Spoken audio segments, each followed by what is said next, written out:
Are we live? I said, are we live?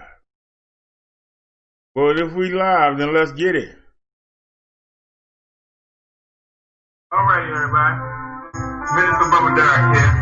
I just want to see this real quick. It's 4:39. Let's go ahead and get it. Let's just go ahead and get this. Stop looking, listen. Please stop resisting. It's a new day. That's why you waiting. Jesus put an offer on the table, and everyone out there is now able to come home with God in your heart. You're never alone. If you believe me, you don't need that weed. Give Jesus a hug and put down those drugs. The victory over the devil is already won. So why are you picking up that gun if it's good as actually infected? Why do you need that alcoholic drink? Because the devil tells you. He fools you. But the minister is here to school you. I'm here to preach. I'm here to teach. It is you. I'm trying to read through this song that I composed when Jesus comes back. Only God knows. Are you ready? Or are you sent heaven? Are you ready? Or are you sent heaven? You won't be if you follow me. I don't know what that. Oh God, what can I say about you? You still love my sinners and you offer your grace for free. I'm not worthy, but you still service me out of my life for sin. And with Jesus' help, I know I can win. I love serving my Lord. He opens the door to a relationship with God. This is the only way in. In the name of Jesus, I always pray and I lay myself as a footstool for the lost demons. I know that from it's not true to be a believer, but I'm not with my soul in the hands of the deceiver. A wicked devil, moving nothing but trouble. For my desires of aches and aspirations, paradise. I live with no pain, no stress. You gave me the weight, and now I'm blessed. You can test me, and it doesn't stress me. But baby, hell is one place I don't want to see. So stop, look, and listen. Please stop resisting. It's a new day. That's why he waits. Are you ready, or are you still heavy? Stop, look, and listen. Please stop resisting. It's a new day. That's why he waits.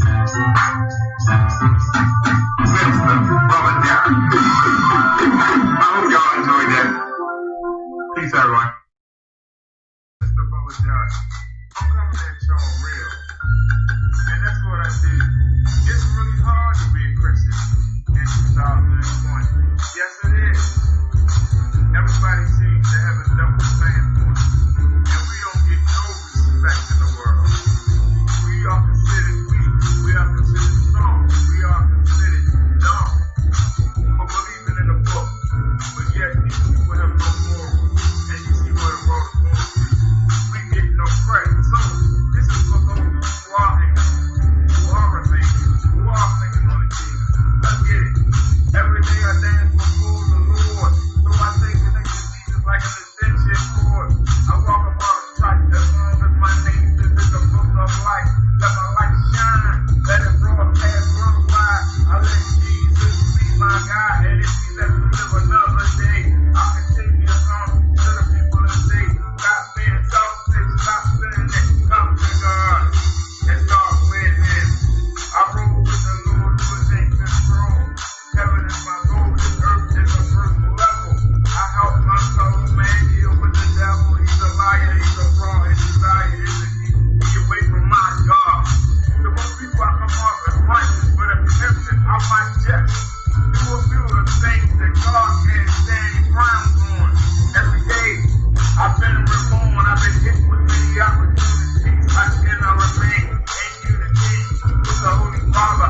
Sometimes I wonder if it was a father. I remain devout, but it feels like I'm missing out.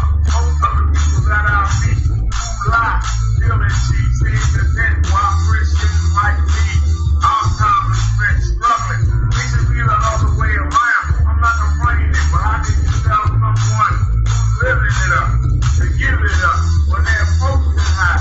Doing right is a headache. There's got to be a better road to take. You know a middle ground between Jesus and Satan. I know who to follow me. I'm not debating, but what I'm waiting for. Satan's winning the battle, but God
worldwide. I let Jesus be my God, and if he let me live another day, I will take you to come to the people of faith. Stop being selfish, God said, come to God and start winning. Minister Brother Derrick, let's get it. Welcome to the Minister Brother Derrick Show, and I am Minister Brother Derrick. Who? I just want to say that I love Jesus, and that's the title of this song. I love you, Jesus.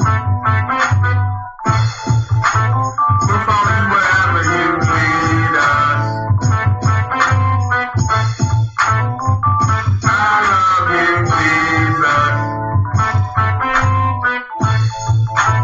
Don't let the devil deceive us. Can't get enough. I love my Jesus. But people say to keep it real.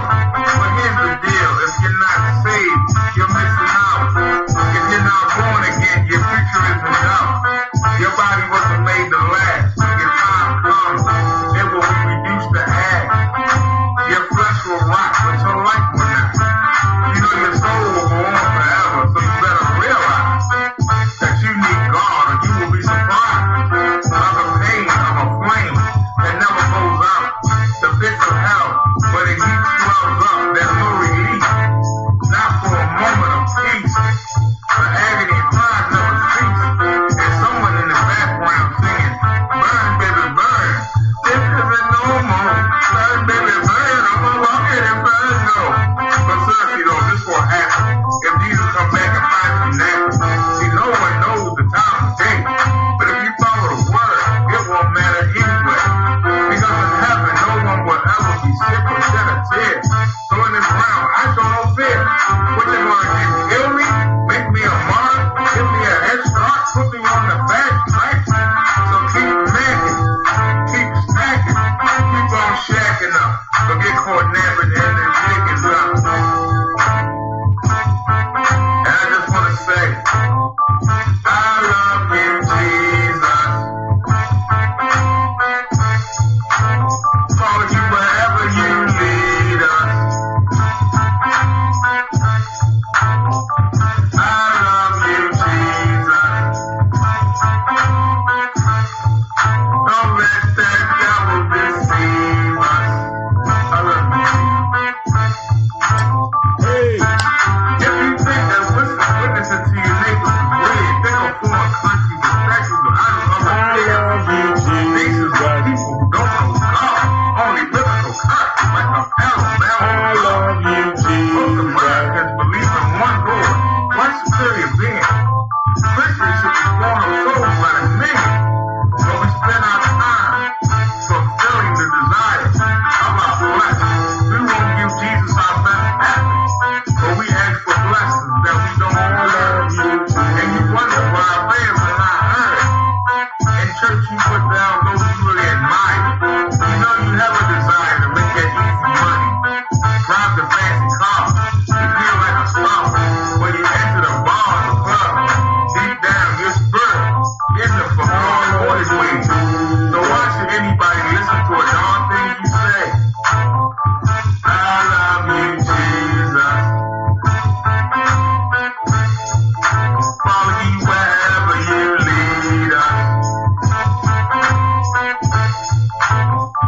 I love you, Jesus. Don't let the devil deceive us. I love you, Jesus. We'll follow you wherever you lead us. Let the Holy Spirit lead us. And one more time, I love you, Jesus. All right, y'all, let's get it. Let's get to the Bible study. The Minister Brother Derrick Show. Let's get it. Alrighty, y'all. Welcome to the show. Welcome to the show. I actually have forgotten that today was Saturday. And I had already planned the show, and I changed the thumbnail, but YouTube put it back. I changed the thumbnail, but YouTube put it back. The title of the show was, What's Black Women Obsession with Weave? And we were going to look at that. But today is the sermon, so instead, we're going to look at women's position in the Bible and how it applies to today. Then we're going to go look at the weave stories. Forgot it with the sermon. Y'all have heard me say that women are the weaker vessel. And it's true. In the fight, most men will beat most women. But depends on the woman and the man. I know some women that can beat I know some men that can't beat a kid. You know, as we get further and further being civilized, that's what they call it, we tend to go farther and farther away from what God intended. I remind you of that. And because of that, I expect to get flack back. Because nobody wants to be told what they don't want to hear. That's why the people that do watch me, I think they're a tad better off than those who don't. Because they have the ability to hear the truth and say, hey, he's right. I don't like what he say all the time, because sometimes it might be something I'm doing. But the fact of the matter is that he's right. And when somebody comes in and says I'm wrong, we don't run, we call them out. And that makes them run.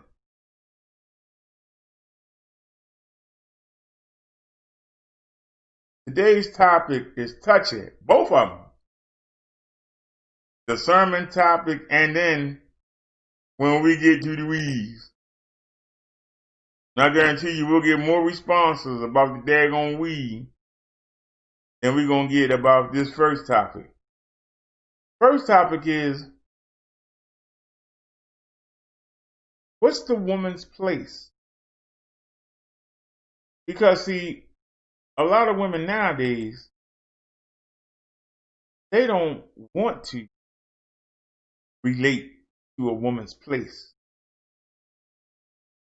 Because the fact of the matter is, it's too many thirsty men out here that's letting the woman elevate above them. And a lot of people going to have a problem with what I said. Come see me. You know the number, 443-461-4518. Call in so I can knock you down. I dare you. Come challenge me. Come get this whooping. Fact of the matter is, you got women walking around here with their head in the sky when they should have a boot in their butt. Cowardly men have let women run all over top of you. You let them do it in the businesses. You got bosses that's even scared to even say something to the ladies. They might file a claim on them. In the old days, you'd have found that woman in the river somewhere. You got women hitting themselves and calling the police. In the old days, you would have saw that in the river somewhere.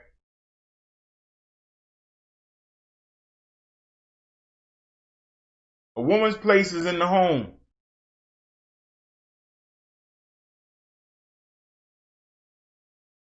Keeping the home up and taking care of the kids, that's supposed to be woman's job. In recent times, we have forsaken that. So whose job is that now? If everybody out there working, hey Sam, if everybody out there working, who home with the kids? Who running the house? And you can get mad at me all you want, but you won't find no place in the Bible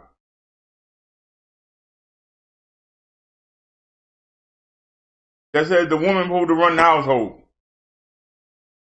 I challenge you. Bring me the scripture. We'll put it on the screen and break it down. Fact of the matter is, women are the weaker vessel. You'll hear somebody dumb come in here and say, well, women give birth to the children. That makes them God.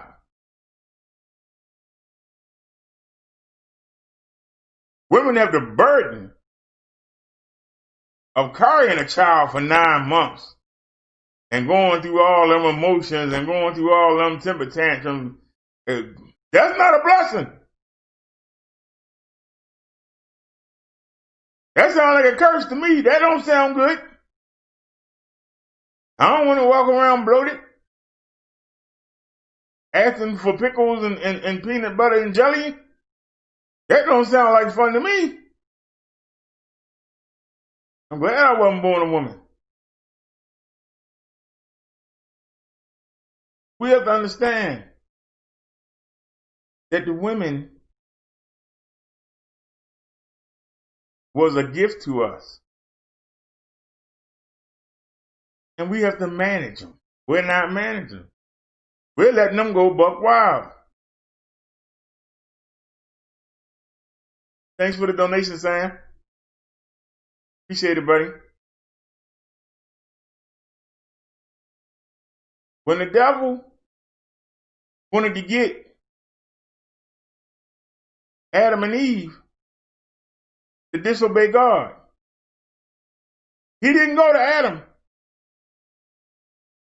because Adam would have told him, no, God said we can't do that. Where did he go? He went to the woman.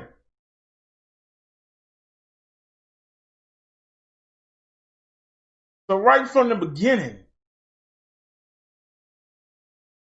the devil went right to the women.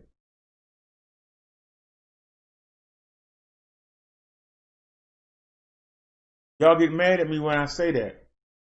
Why do you get mad? It's the truth. He went to the woman. And the woman convinced the man.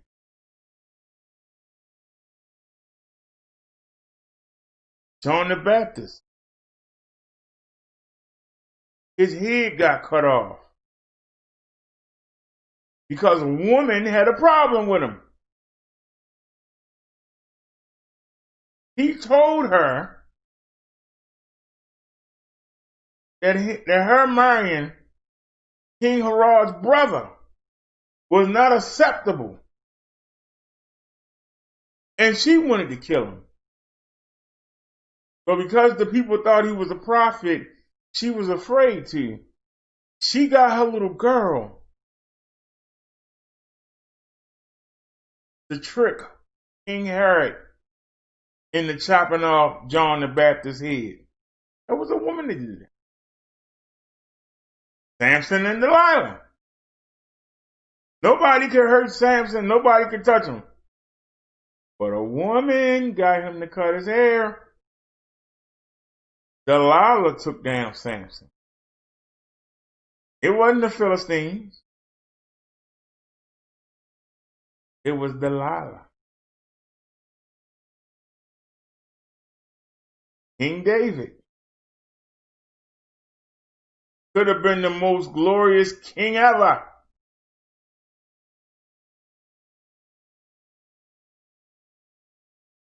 But he got seduced by his best friend's wife and lost everything. I want to know why somebody didn't yank her up by her scraggly hair and say, why you out here bathing naked underneath the king's balcony? Where was her mother at to come bash her, or father to come bash her in the back of her head and say, put some clothes on and get in the house? You also gonna have women tell you that Jesus appeared first. Mary Magdalene. Was that right? Magdalene? He appeared to the women first.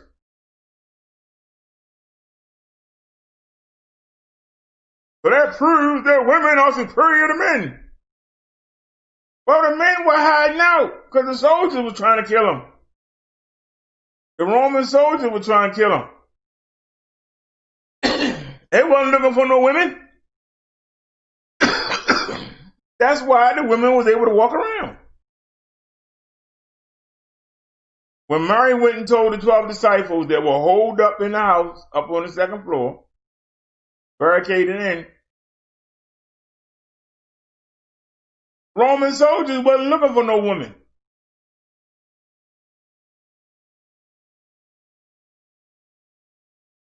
That's why she was used. Not nothing special about it. That's why she was used.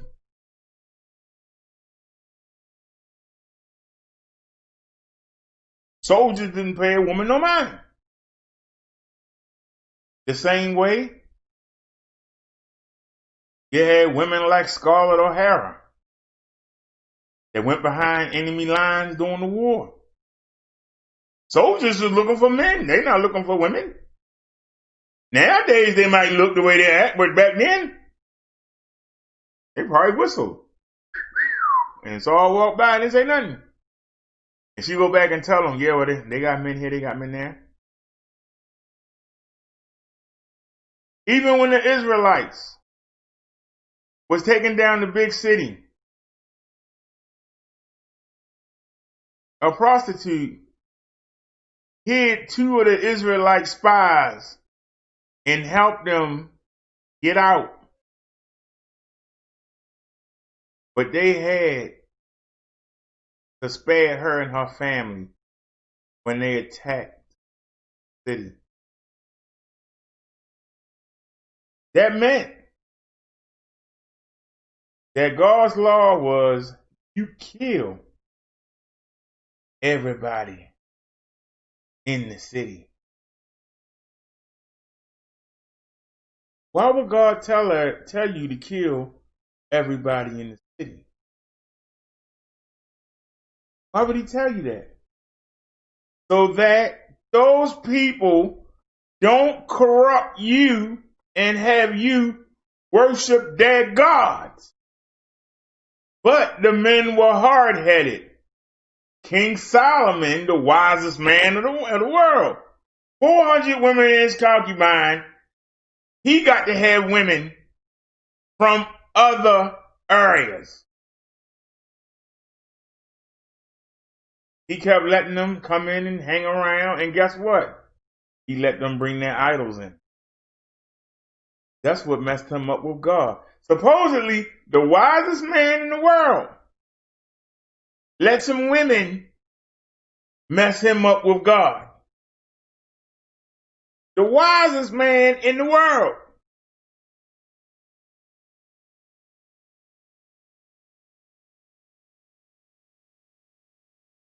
Still goes on. It ain't stopped. It is not stopped.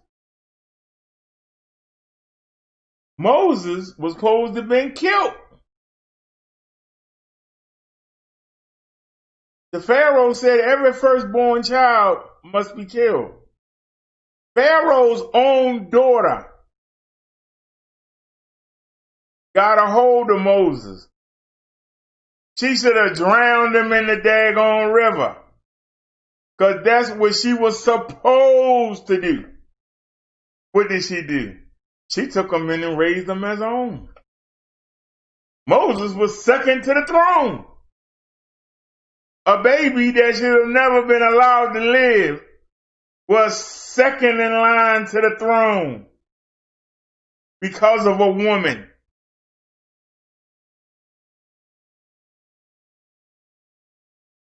When we had the lady from the video game, she was talking about Hagar, Abraham's wife. God told Abraham that he was going to have a child. He looked at his wife and went, yeah, whatever. But he didn't say nothing. He believed. But not the wife. She gonna go tell a maid. Go in there and lay with my husband till you give him a baby, so at least he can have a child. Then later on, see, that's the problem. See, God got his own time. Human beings, we want it right now. See, she couldn't wait with her old butt. But she had a baby. So it should be, hey, glorious, glorious, glorious. Because back then, if a woman couldn't have a child for her husband, she was shamed. Y'all understand? She was shamed. It'd be like having AIDS. She was shamed. She would look down upon her. So she wanted to live through this maid and have her go lay with her husband. So now, according to the laws of God, she was the first wife, but the maid is the second wife. She saw the maid's son grow up, and he was stronger and better looking. And so she told Abraham, you got to get rid of her. Why would you tell me to get rid of my second wife, who you told me to take? And I'm supposed to just send her and my firstborn son?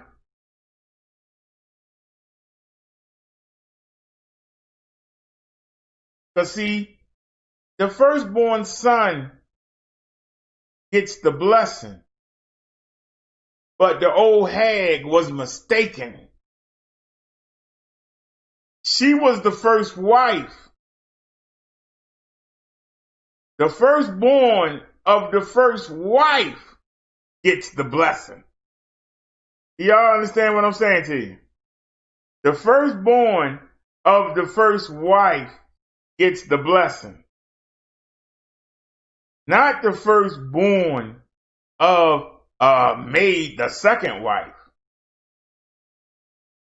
He would only get the blessing if the first wife couldn't produce a son. But she didn't know that. And she didn't ask. She told Abraham, get rid of her. Get rid of Rachel and that little baby. Get them out of here. In the same way that Adam took the Adam apple from Eve. In the same way that when Samson caught Delilah trying to cut his hair a week before, he should have killed her then. But instead, he let her come back, and this time she succeeded in cutting his hair. So now you got a woman that told a man to marry my maiden and have a baby with him. Then she get her own baby. Now she say, get rid of the maiden and the baby that I told you to get. And what did Abraham do? Gave him some food and sent him off. God told him, go ahead. God was like, you shouldn't listen to it in the first place. Listen to it this long, keep listening to it. What the heck? I'll make sure they're all right. Go ahead and send them off.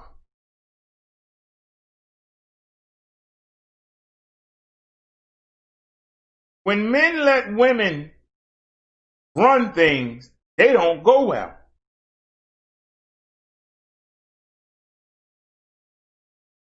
You can get mad at me all you want.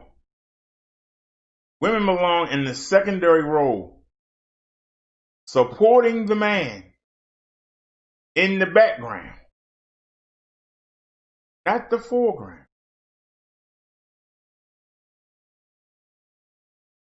So let's take a look.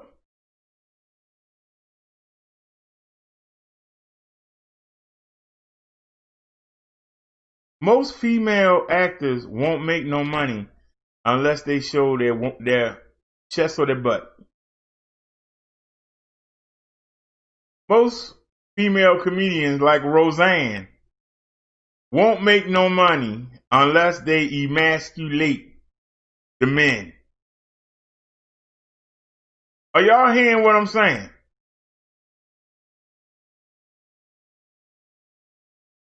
See, I'm the type of person that just give you fact after fact and then challenge you to answer. And then when you come in here with you know what I think or I feel, I just shut it down. If I come to you with something, it's hard for you to knock a hole in it. But there's a reason why the devil uses women to do his work. Because us men are so thirsty, so hard up.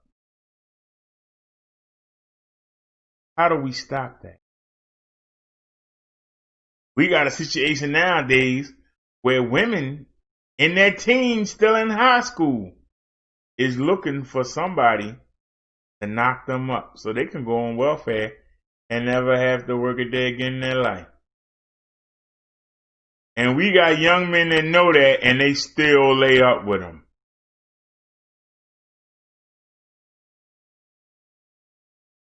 Does that make sense?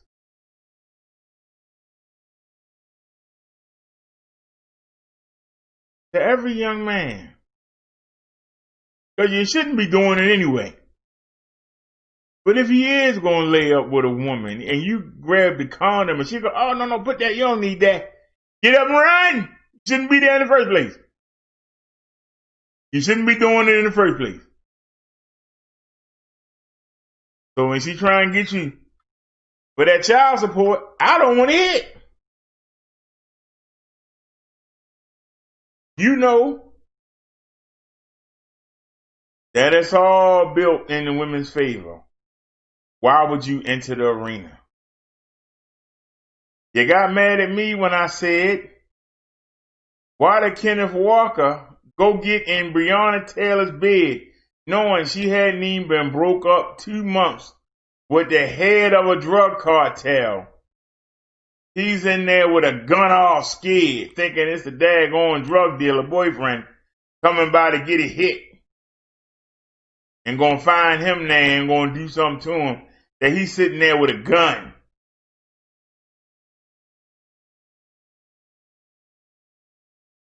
Why would you let a woman convince you it's okay to come, take your clothes off, and get in her bed when you know the ex-boyfriend still come by? Why would you? Lay your head down, knowing that that drug dealer boyfriend or anybody from the cartel could come by. Why would you do that? And don't tell me he didn't know because he had a gun. And he said, I thought it might be the ex-boyfriend. I thought it might be trouble. So if you thought that, why would you go? Because you were enticed. That's why he went. He was enticed.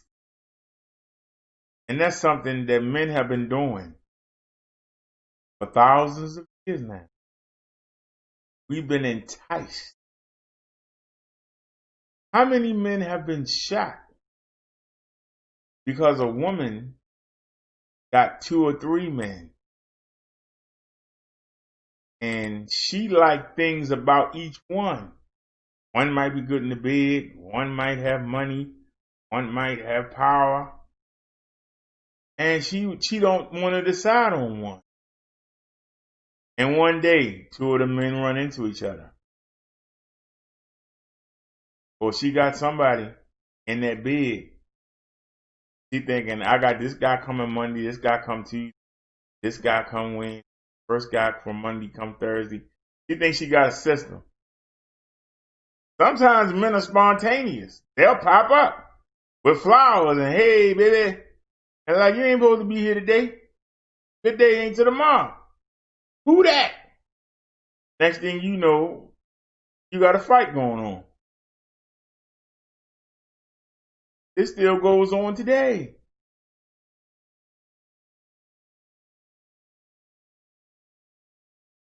Why do us men let women who really don't contribute to anything, they destroy things. They don't contribute. One thing you know about the devil, he don't build anything. He destroys things. I haven't seen a woman build a skyscraper. I haven't seen a woman build an airplane. Have you? I go see a construction site. You see a bunch of women out there?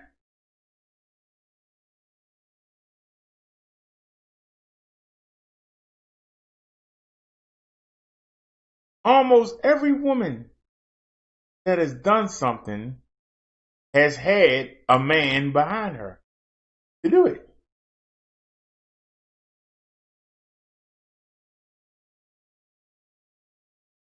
A lot of women will use their feminine ways to get men to get them things. And they turn around and act like, yeah, I built it. You ain't built nothing. Hey, Ginger, somebody gave it to you. You seduced somebody for it. They got the nerve to cry about the director couch. You know you can't act. You slept your way to get that movie deal. You know it. Somebody tell me how Goldie Hawn got a daggone movie deal. She had to sleep with somebody. Talk to me till you blue in the face. You ain't gonna convince me. The first white lady to rap, her name was Blondie. That woman was so coked out, it's ridiculous. You can see it.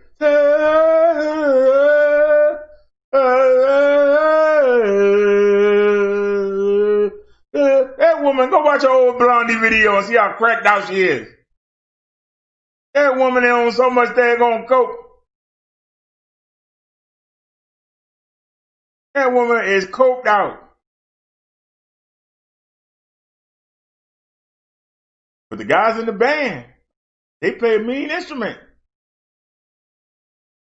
So long as she can sit there and look at the camera, and there's good music behind her, people with the records. But why you don't hear about her? A lot of women. She ain't good to look at no more. That's why you don't hear about her. Back in the 70s when she looked good.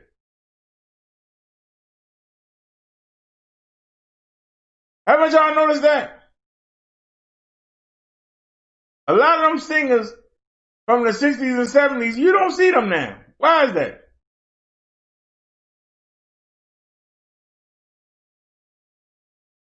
Because the young hard up boys that actually watch them is watching the younger girls of today.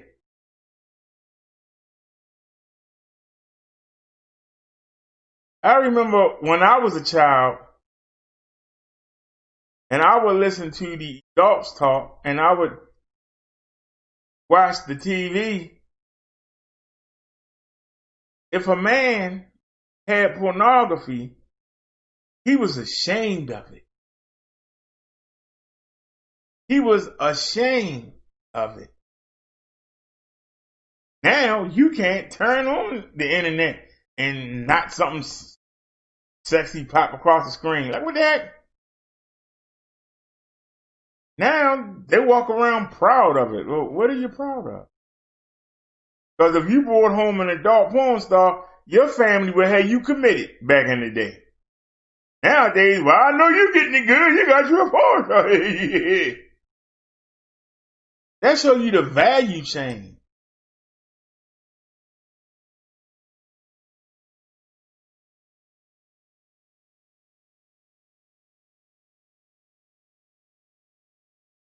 Women like a Ginger Lynn would have been a slut back in my day. You wouldn't have touched her with a 10-foot pole. Now she can make movies. What? Women can be porn stars and then translate that into the movies.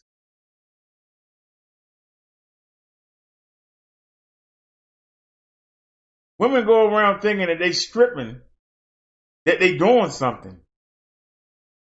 What man in their right mind want to marry a stripper?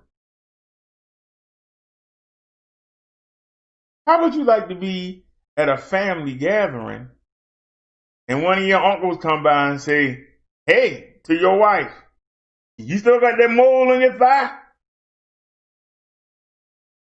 You still got that tattoo of that flower between your legs?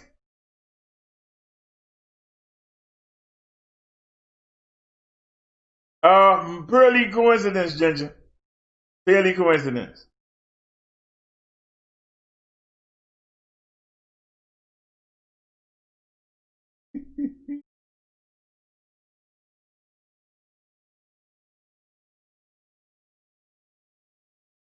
Ginger, that's part of the problem. If the men acted like men, these women wouldn't get no play.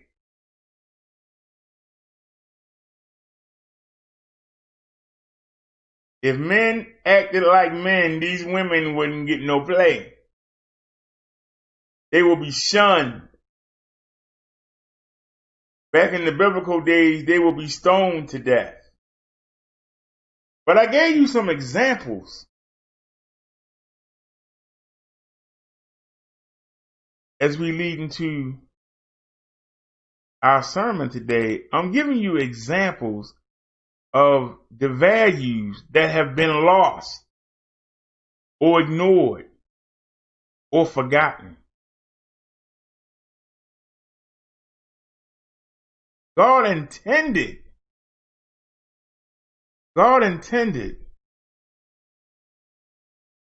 for it to be one man, one woman.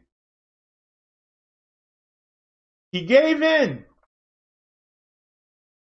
Genesis. He gave in and said, okay, you can have more than one wife. Don't agree with it, but I'll allow it. But women cannot have more than one husband. So this brings us to the dilemma of today. Because young boys was horny back then, like they horny now. Difference was a man could get married at the age of 13. So they didn't have to be horny for long. You know, in the 50s and 60s, a lot of women lost their virginity in high school. So we talking 16, 17. So 13. So 14, 15, 16, 17. So basically, you can't wait 4 years. You can't wait 4 years because 18 will be 5. Now back in the day, 13. A lot of Jewish marriages happened when a boy turned 13.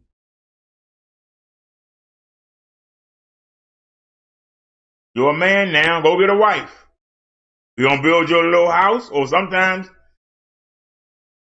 the woman will move in with the parents and they have a little part of the house. But I'm saying to you,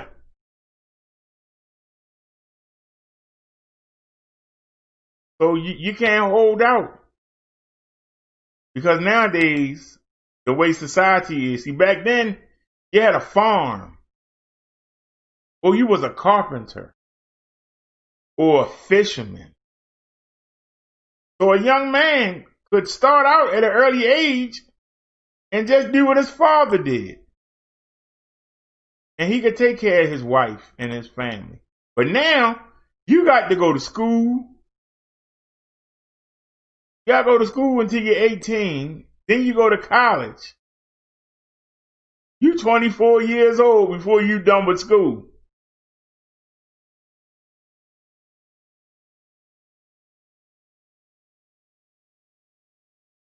You expect, I'm going to say, could you really expect a man to wait till he was 24 to have sex? As hot in the pants as these girls is nowadays, you really expect them to the age of 24 not to have sex? Well, see, they had something different back in the day. Because, see, women didn't pick their husbands. Their fathers did. And they usually had 2 ceremonies after the father of the groom and the father of the bride. Because, see, the son would say, I want to marry Julie. His father would have to go talk to Julie's dad and make a deal. If Julie's dad thought that the family was trash, he'd tell him, get out my face. My daughter ain't marrying your son, and that was it. Now, if he agreed, I'm not saying it's all women's fault, it's men's fault too, because we keep allowing you to do it. Don't get it twisted. This isn't women bashing. I'm getting on both sides. Because, see, if the men didn't allow it, the women couldn't do these things. If the men didn't allow it, the women couldn't do these things. And that's the purpose. I want to get on both. I'm cutting both of their feet off, not just one. Because why is it that we see it and yet we still keep letting you do it? Do you understand what I'm saying to you?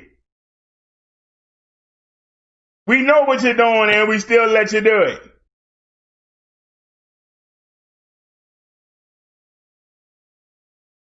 Because, see, the mistake that happened in the 70s and 80s is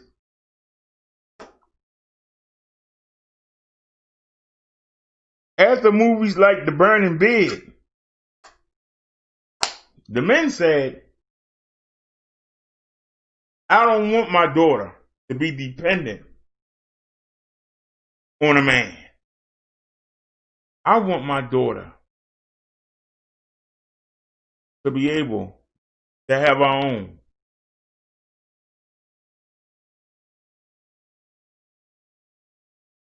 They thought that they were doing their women a favor. But look where we are. What favor was done? What favor was done?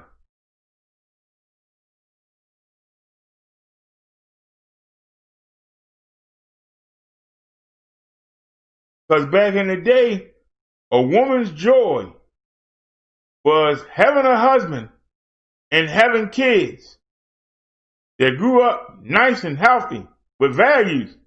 That was a woman's joy. Now, it ain't their joy. They want to be the breadwinner. They want to run their mouth about everything. They want to be all in. That's not how it was designed. Before you get mad at me, I ain't the creator. Anybody that got a problem with what I'm saying, you got a problem with God. Go take it up with him. I'm just reminding you of what was forgotten.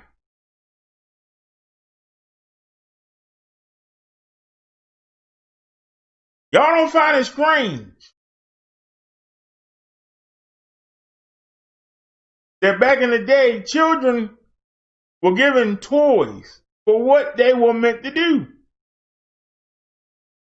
You wanted your son to be a firefighter. You got him a little fire truck. You was a construction worker and you got a son. You wanted him to follow in your footsteps. You got him a little dump truck. You was a police officer. You got him a little police car. You was a detective. You got him the little Starsky and Hutch. Remember the little red hatchback? What were the young ladies given? They were given doll babies, easy break ovens, told to play games like hopscotch. Now young ladies want to play football. You don't see something wrong with that?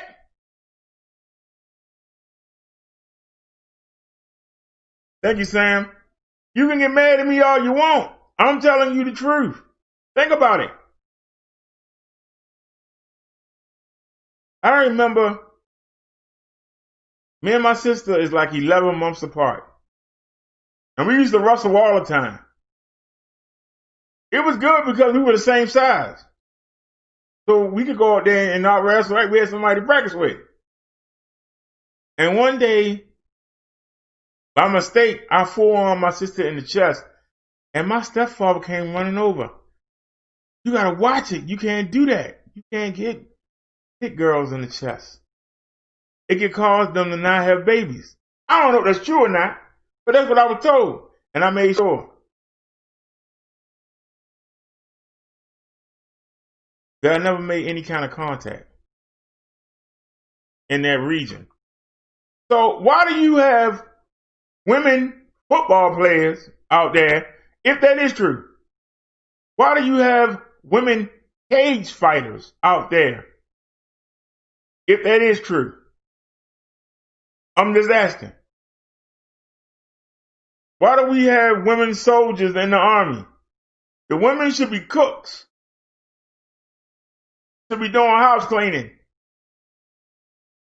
Why are they out there in the field? Why are they walking around with guns? Why they got all that gear on?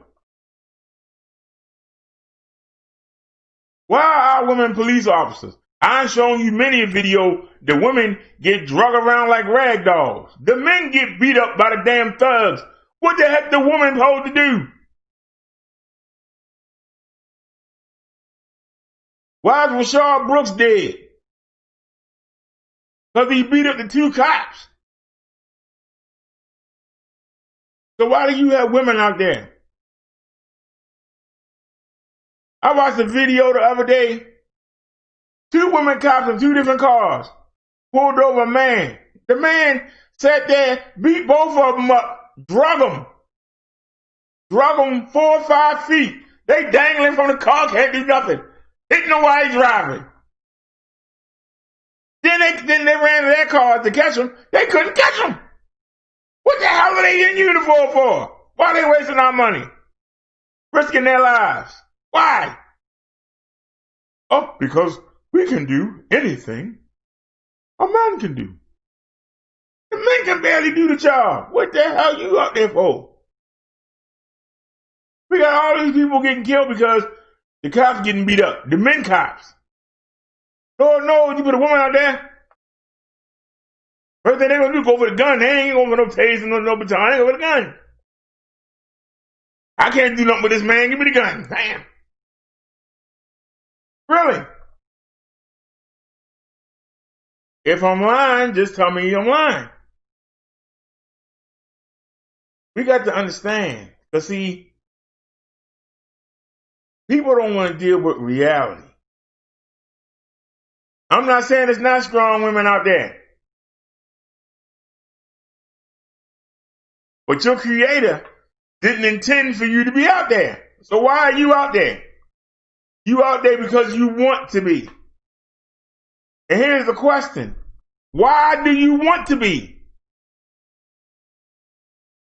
Why do you want to be out there?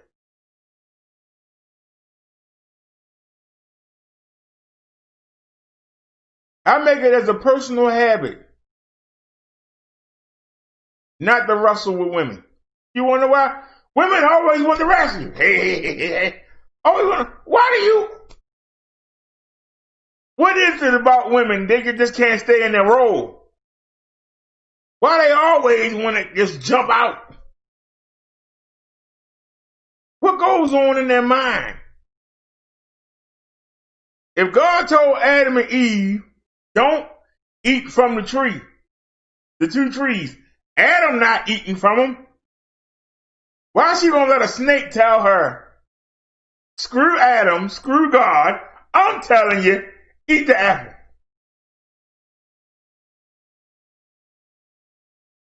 It's something different in the mind, and you can say what you want to say.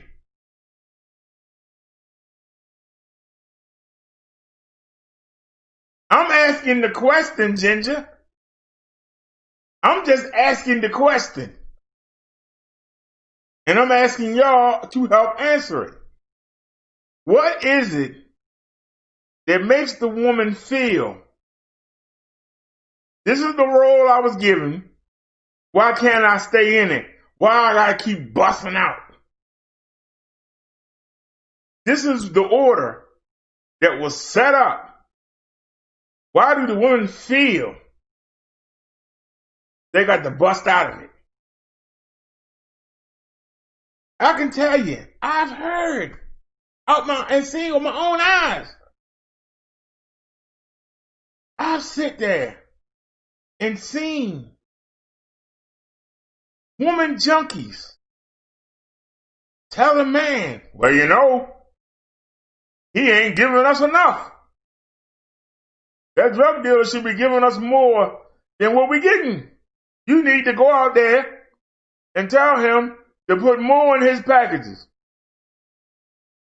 We go, you being ridiculous. After about 5 days of being nagged, you finally go out there and you tell a man that and he knock you the hell out.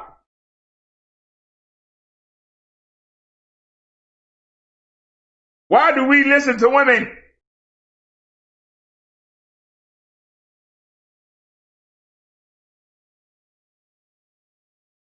You'll sit there and be in a gang. Everybody in the gang happy. Everybody getting money. They're selling the drugs. Everybody good. Here come the woman. Well, you're doing all right, but he should be giving you more money. Why don't you go ask him for some more money? Or, you've been here long enough. You should be a killer instead of just selling drugs. You should be the enforcer. Why don't you go? It's always the woman. Men will be happy. Hey, I'm here. I'm making money. I'm good. But the women, this ain't right. I think, you should get more. Why is that? I'm just asking. Why is that? What is in them? What drives it?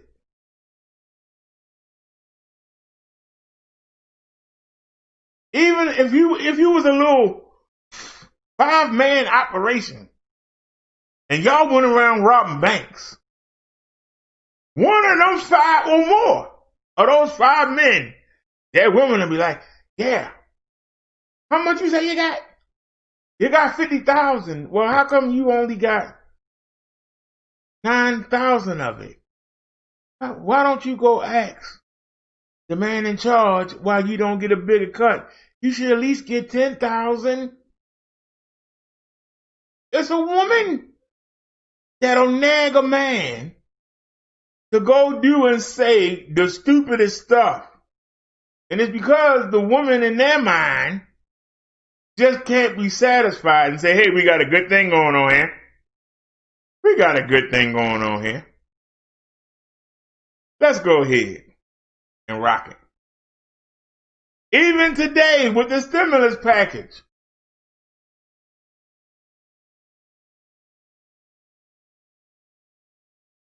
Nancy Pelosi could give us the package right now, but she won't. Everybody else telling her, just do it. Nah. She'll get mad. And she got mad at that man. Whoop blister. Boy, she about to cuss him out. I know what I'm doing. You don't know what I'm talking about. I'm going to keep sat there. This stuff been dragging on since May. Now even the Republicans is like, I'm ready. Let's make a deal. Nah.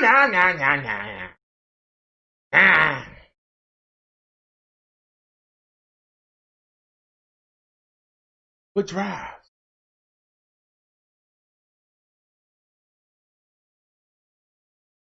Now, I'm just asking.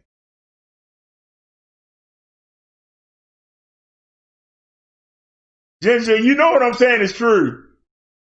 Because you probably done it to a man. Why you didn't get that promotion? You been there longer than him. Go tell your boss you deserve that promotion. Then the man go run his mouth and get fired. Then you go, well, maybe you shouldn't have went there. Well, you told me to go. Why you listen to me? Tell me I'm lying. Tell me I'm lying. Because see, when they go wrong, and you come back and say it, they go, oh, well, you shouldn't listen to me. Guess you better get them 1 ads.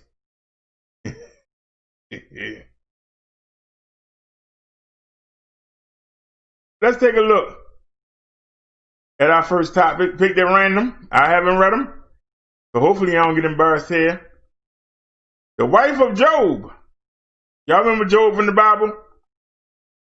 In the well-known biblical story dealing with the problem of undeserved suffering, Job loses his children, his possessions, and his health. Job's nameless wife turns up after the final blow after Job had been struck with boils. Seeing her husband sitting in the dust, scraping his sores silently, she burst out, do you still persist in your integrity? Curse God and die. She could not bear her husband's blind acceptance of the tragedies that befall them. Indeed, the attention to Job's suffering usually ignores the fact that she too, after all, is a victim of these divine tests, in addition to being pained by exposure to his afflictions. To cling to a model of perfect devotion to a supposedly perfect God, when reality is so far from perfection, seems to Job's wife to be not exemplary strength, but as an act of cowardice.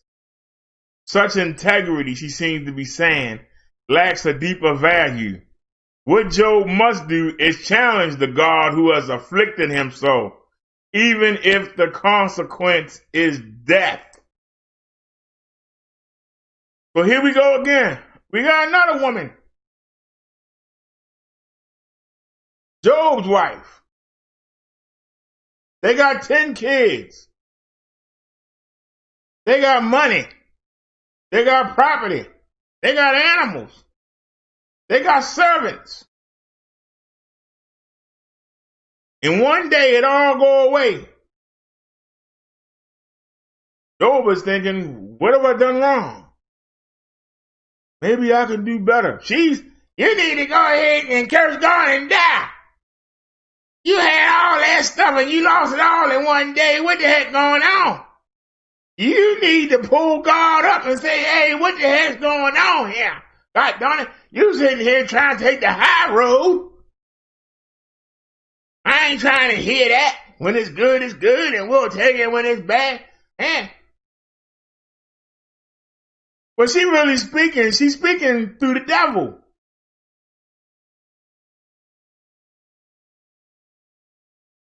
It's the devil that causes these calamities. And see, when the wife don't work, then he sent the 3 friends. And that didn't work.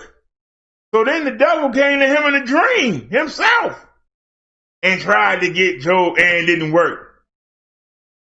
And God came down and said, and laid Job out. But he gave him back 10 times what he had before it started. But the point is, the first thing, when Job didn't break, who would the devil go to? Who he go to first? That's all I'm asking. Anybody know the story of Job? Who would the devils go to?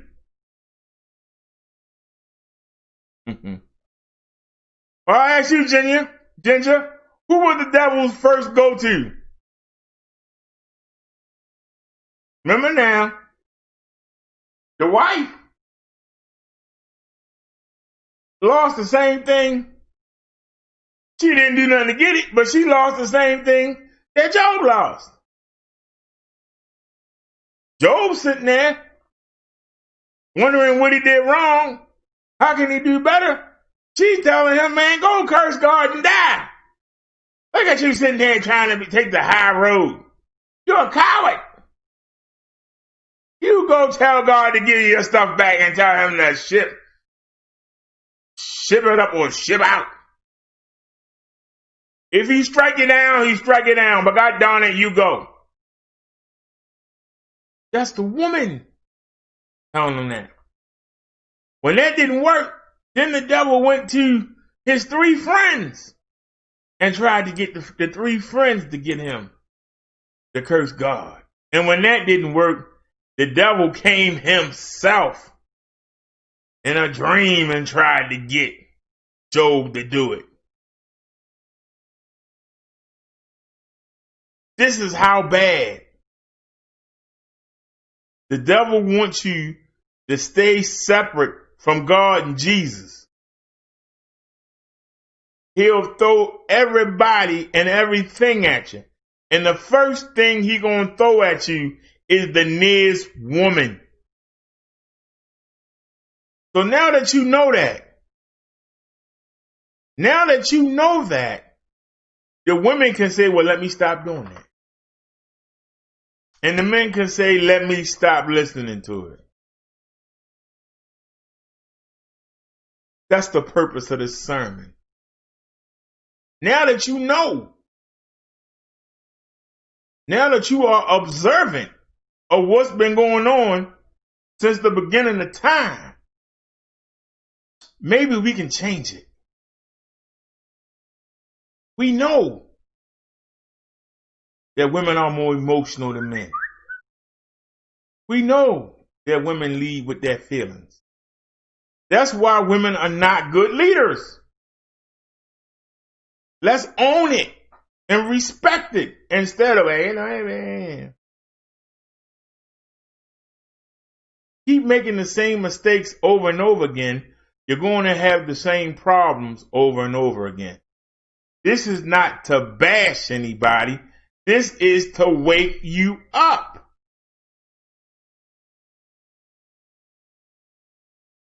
For all you young men who think you're doing something by getting a young girl to sleep with you, before you do it, ask yourself a question. Why is she willing to sleep with you if she knows it's wrong? Ask that of yourself before you do it. If she knows it's wrong, And women are told, keep your legs closed. Even in 2020, young girls are told to keep their legs closed. They still pop them open. And like Ginger said before, you ain't got to dive in there. So now that you know this, will you do it? Because see, if you don't give them any of your semen, then they can't go to the government and get the check, the house, and the free medical care. If you keep your thing in your pants, they can't do it.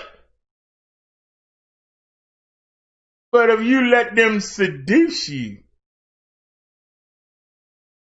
and make you feel like you are a conqueror, yeah. But see, the first person you sleep with is supposed to be your husband or wife. If you start sleeping around with a bunch of women and start putting notches in your bedpost, you're picking up all these wives, but you're not taking care of them, which is commanded by God. He gave in and said you can have more than one, but you got to take care of them. So when you hear the men crying about child support,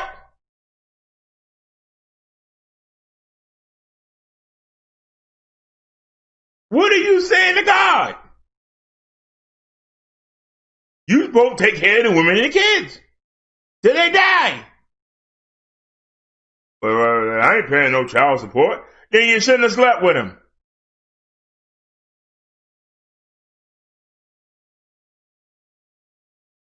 If you're not going to do the time, don't do the crime. For those of you young boys that feel, well, if I want to get a pretty woman, I got to go out here and sell drugs. No, you don't. You can get a pretty woman. It might not be that rat shit you looking at. Go out into the world. Go up to your local community college.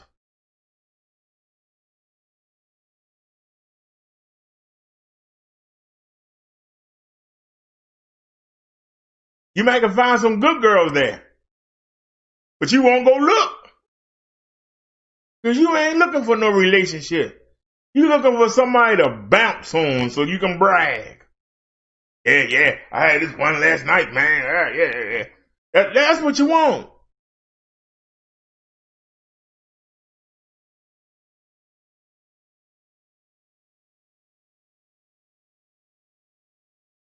But 40 years ago, you'd have been called a rolling stone, a no good bum. But the media today says, hey, you the man. Go ahead, boy. Get a minute you can get. Get it. Get it while the good getting good. What are you getting? Because you're not buying it. You don't even want to pay child support. So you're not laying up with nothing you want to keep.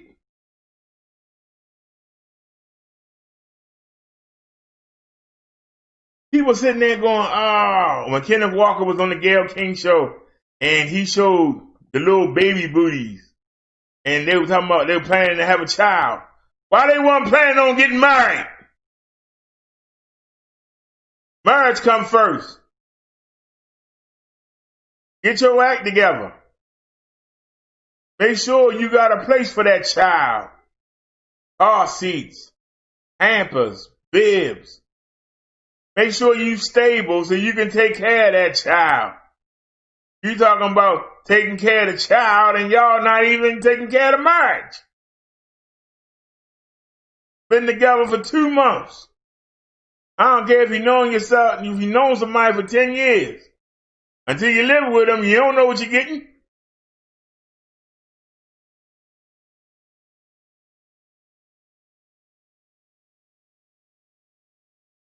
It ain't even been 2 months. Y'all planning on having a child. She might still have feelings and still could have been sleeping with the ex-boyfriend drug dealer. You sitting there talking about y'all was planning to have children. Suppose she decided to go back to the drug dealer. Then what?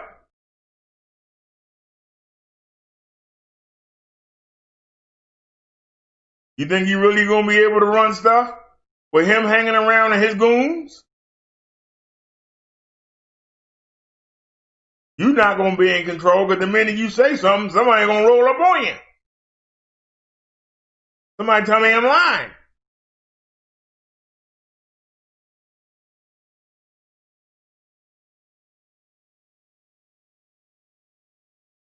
You see the warped values.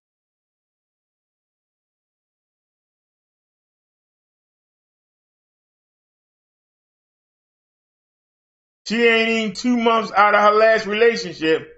Y'all talking about having a child together.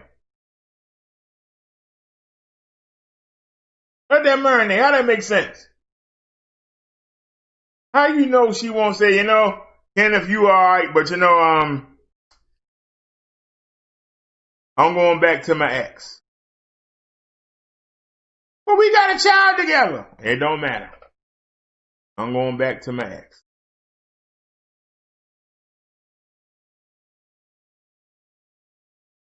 You move in with the ex and you got to give visitation to go see your child. You paying child support, but the ex is getting the love and you got to carry some other woman and carry that woman and the boy and you only getting love from one. How that make sense? You got men sitting in jail right now who got 2 families. And when you ask them, why you don't pay the child support? They try and tell you, well, my new family needed something. Well, you should have thought about that before you left the old one.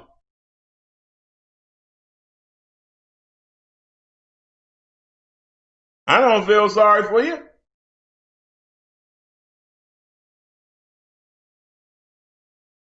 You knew when you had children with that first woman and you left her to go be with another one, you was going to be responsible for them children.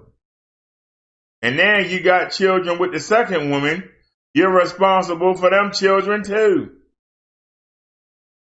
Except you're paying for all the children, but you only get to sleep with one of the women. How does that make any sense to anybody? I keep asking. But yet they keep doing it. Do I feel sorry for them? Nope. Sure don't. I don't feel sorry for them at all. I think they stupid.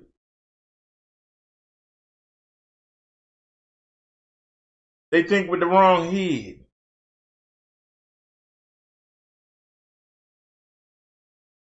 Court a young lady. See if you can put up with her quirks. Spend some time, and I mean years.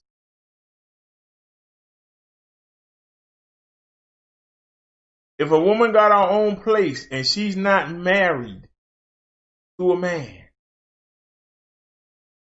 and she ain't known him for at least 5 years, that man should never get past her dining room.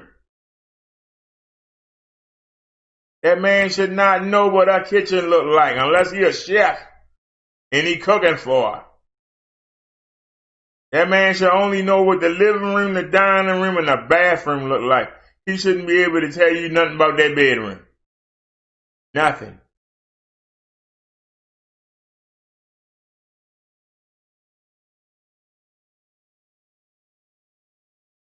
If you lay up with more than one man, you a strumpet. And there ain't no way to fix it. Bible says a man can have many wives, but a woman can only have one husband. And the first person you sleep with, according to God, that's your wife or husband. So if you slept with women and you ain't taking care of them, you sinning. And if you slept with somebody, ladies, that's your husband. And if you ain't with them, you sinning. And you can get mad all you want, take it to God. You made the error. Can't get mad at me for, I'm just pointing it out. Don't kill the messenger. Do not kill the messenger.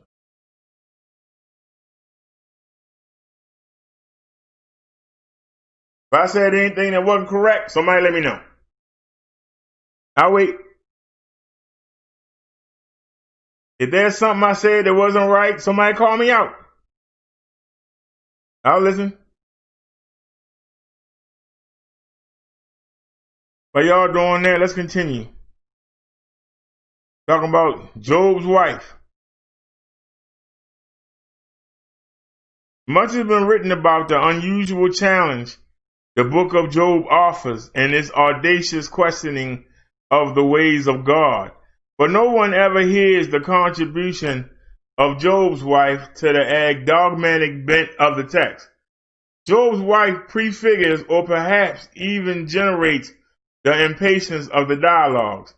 She opens the possibility of suspending belief, of speaking against God. Job's initial response to his wife's provocative suggestions is harsh. You speak as any foolish woman would speak. Shall we receive the good at the hand of God and not receive the bad?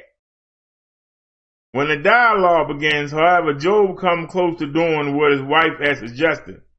He does not curse God directly, but by cursing his birth, he implicitly curses the Creator who gave him life.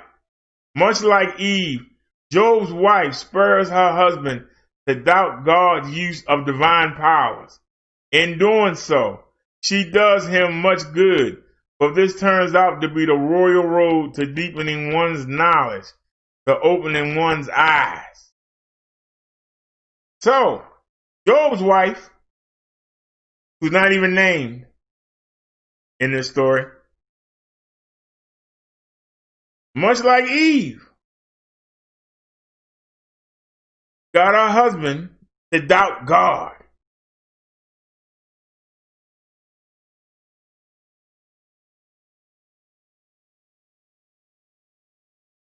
But it's not just God. It'll be your boss. It'll be your landlord.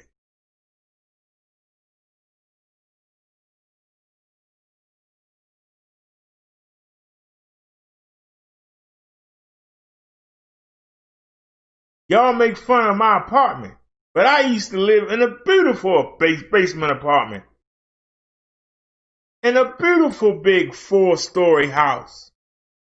With a beautiful yard. I should be doing my live streams sitting on my little deck with the stream bubbling by and the beautiful forest going around that nobody can see in and see what you're doing.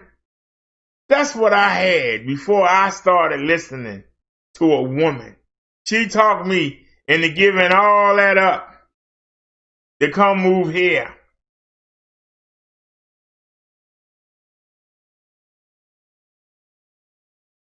When of us men ever gonna learn? I had security where I was. I was working for that man, and he didn't mind when my illness let me fall behind. He would let me catch up. But I listened to a woman. Stupid. Us men are stupid.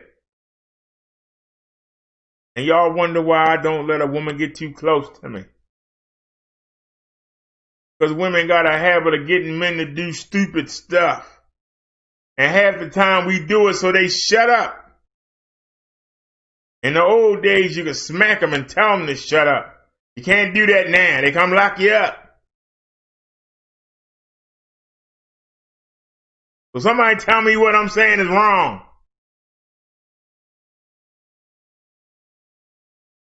Somebody tell me what I said was wrong. I'm listening.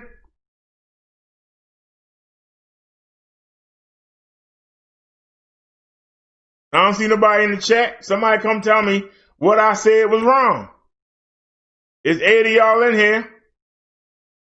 Somebody tell me what I said was wrong.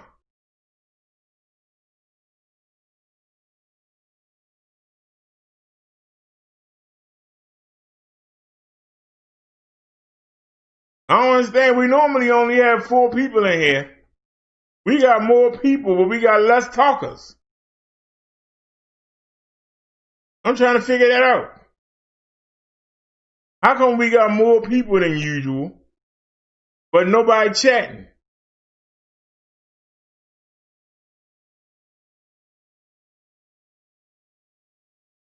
Or is it that nobody would dare to challenge what I said? Job's wife disappears after her bold statement. She is mentioned in passing only once more in the course of Job's debate with his friends. In protesting his innocence of various wrongdoings, Job insists that if his heart was enticed by the wife of his neighbor, then let my wife grind for another, and let other men kneel over her. He regards his wife's fate as a mere extension of his own lot. Job's wife is conspicuously absent from the happy ending in which Job's world is restored. Job's dead children spring back to life, as it were, because he ends up having, as in the beginning, 7 sons and 3 daughters. Yet his wife, who actually escaped death, is excluded from this scene of family bliss. The challenge of the outsider, and the woman is something of an outsider in divine human matters, seems far more threatening than a critique voiced from within. Wait a minute, let me read that again. Make sure y'all get it. Yet his wife, who actually escaped death, is excluded from this scene of family bliss. The challenge of the outsider and woman is something of an outsider in divine human matters. Seems far more threatening than a critique voiced from within. Are y'all hearing what the author is saying? Why was the wife left out?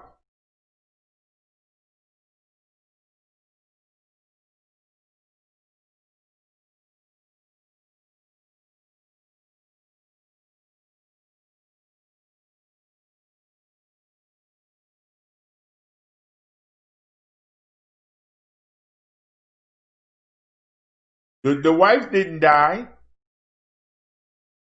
Why wasn't the wife there celebrating with the miraculous return of her 10 children? And everything they lost, all the sheep, the cow, the oxen, whatever, the crops, the servants, all back. Why ain't the wife there rejoicing? Is she sitting somewhere sulking? Did she just leave Job and go find another man? Anybody have any ideas? Well, what happened to Job's wife? You know, the one that told him to curse God and die. The one that said he was a coward. The same woman that'll see a man twice your size push you and say to you, you gonna let him push you? You say, that man twice my size, I ain't gonna go mess with him. Let him go about the business. Nah, see, you're a punk. See, I ain't gonna be around a punk now. God darn it. I wanna be around a man who gonna protect me. You sat there and let that man push you in front of everybody, and you ain't gonna do nothing about it. Ah, you's a sissy, you's a girl. Look at you, yeah. Well, why don't you start switching? Because you must have some sugar in your tank. You're gonna let somebody push you in front of everybody. And I gotta go hear from the other women and my man is soft. See, that's what I'm talking about. That's what I'm talking about. And the fact that so many women are raising the young men now. The young men are picking these things up. And some of them seem more feminine than the women.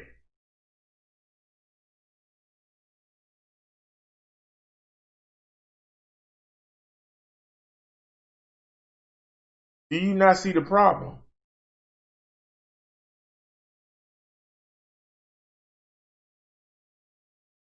But for those of you that's going to go, yeah, I ask you again. God gave back Job 10 times what he had and his children back. They all celebrating. Where's the wife?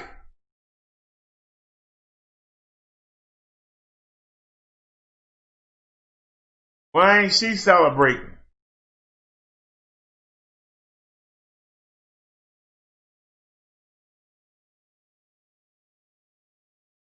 She's purposely not there. She's not willing to admit that she was wrong. Even to the point that she might have went and never came back. It's hard to get a woman to admit she's wrong.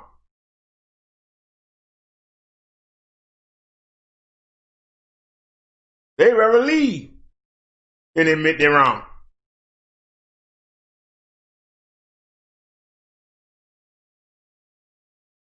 Her children, who were dead, brought back to life. She should be the first one. Hey! But she's ashamed. She told her husband to curse God and die. For her to come there and celebrate, she would have to admit that she was wrong. She would have to stand before God and say, I was wrong. They rather have nothing. Never admit they're wrong. That's why they don't make good leaders. You see, when somebody leading something, and you say, hey, you're not doing that right. Oh, shut up. I know what I'm doing. Don't try and tell me I don't know what I'm doing. I'm doing just right. I'm building this building the way it's supposed to be built. Then the next day, the whole thing come down. Well, yeah. It wasn't because nothing I did, you know. Yeah. Man, excuses. And never come back to finish the building. Guess what? A man got to come in there and redo it. Somebody tell me I'm lying.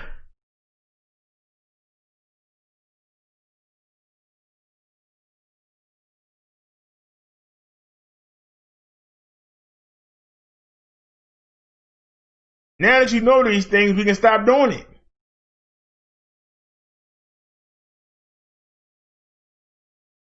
Okay, so let me delete that from the bookmarks. Where is it? Right there. You can delete that. And I'll get to the next one.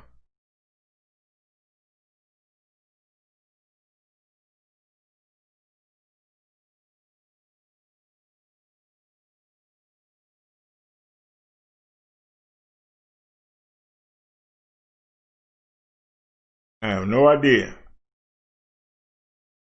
what we get ready to get into. But let's go. All right, this is entitled Marriage of Daughters. So before we get into this, let me do my preamble, as I always do. Because I didn't read this. I just went by the title.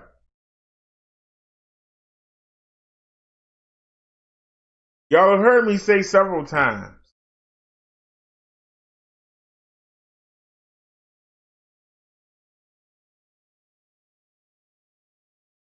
that the judgment of women sometimes is not done out of logic. It's not done out of sound reasoning. It's done out of emotion. I've heard women tell their children to keep doing something even though they suck at it, because they didn't want to hurt the child's feelings.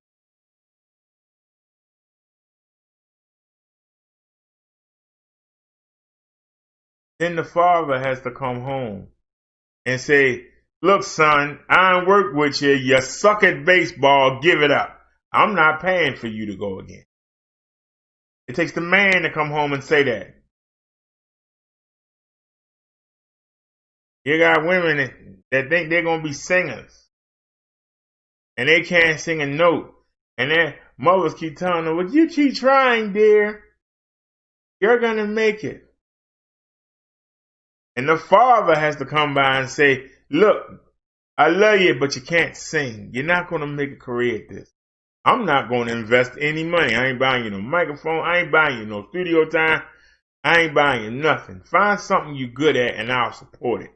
You're not good at that. And the mother will go, but Elton, she tries so hard. She sucks. Give it up. You ain't gonna do it. Give it up. Find something you're good at. I'll back you on that.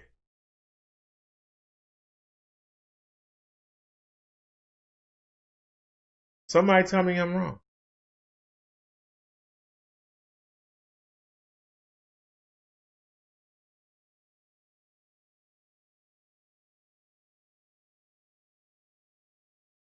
When the son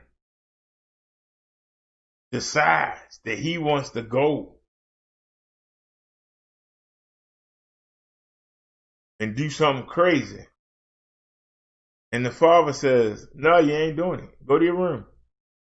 What the mother say? Oh, come on now. You're trying to express himself. You should give him a chance. And every time he does it, he fails. That's not. No. But the woman trying to talk him into it.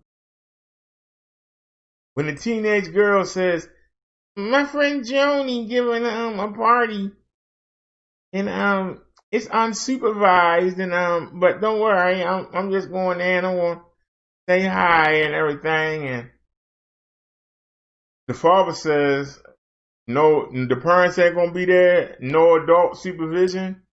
Y'all gonna be over there drinking and smoking weed and having sex. You can't go. What the woman say? I don't want to go against you, but we raised her pretty good, and she should be able to go there and not get involved in any of those things, And the father got to tell the wife, shut up. I laid down the law. It's not appropriate for a young lady to go to an unsupervised party. Anything can happen. My daughter will not be there.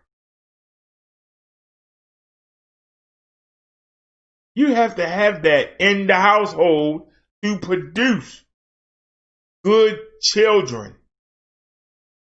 Now you can get lucky and not have them, but it's few and far between. That should be every household.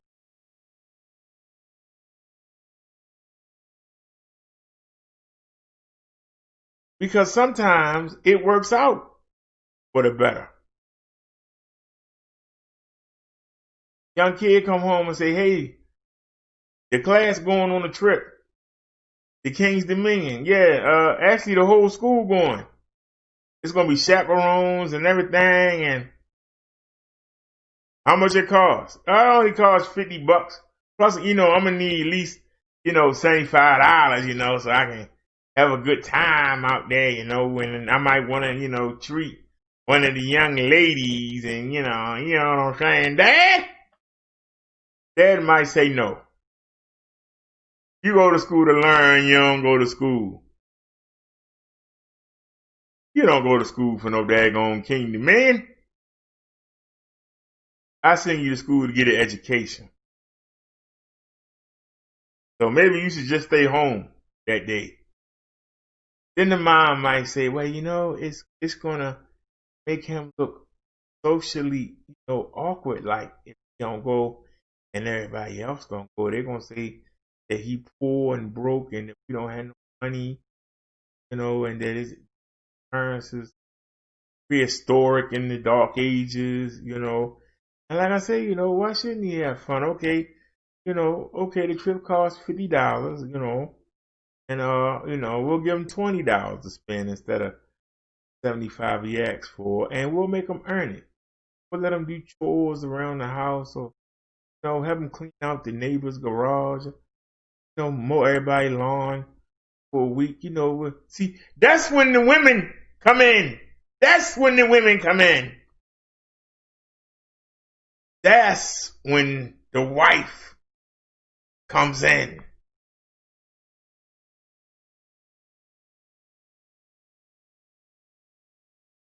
And then the husband might say, well, okay, that's when you're supposed to come in.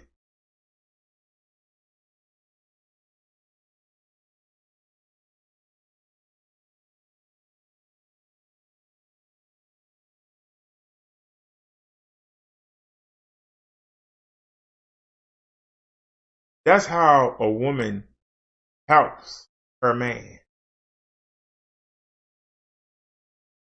A man can come home from work, I had it, I'm done, I'm getting ready to quit. I don't care if I never get another job, I'm so sick of this daggone boss. It's up to the women and yeah, go ahead and quit. Yeah, it's good. No, the woman supposed to say, look, first of all, you shouldn't quit that job until you got a better one. No, we need things. The lights on, rent paid, car notes paid, gas, and kids need school supplies, and it's almost time for them to get some clothes. This ain't the time to quit. But I'll help you out. While you at work, I'll sit home on the computer and I'll search for jobs in your field. Then on your days off, you can go check. We can do this together. Don't go off half-cocked. I know you ticked off. I know you should have got that promotion. I know you bought that big contract in, and they just not giving you the attention that I know you feel you deserve. But we can get through this. We can do better. But right now, this is what we live. So don't have everybody out right now, just behind out. Don't just quit all willy-nilly. No. Let me search the internet. I'll find a job in your field. Go check the jobs out. If you find one you like, then you can. But don't quit one thing, got something better lined up. That's when a woman's supposed to. That's the value of a woman. To calm a man down, not to send him off on the rail. That's what the women do now. Yeah, you're right. You know what? He sure is. And God darn it, I don't know why you didn't been quit. You keep working for that man, making him all that money, and he don't give you nothing, and y'all be sitting there broke. You sitting there broke. That's why you don't.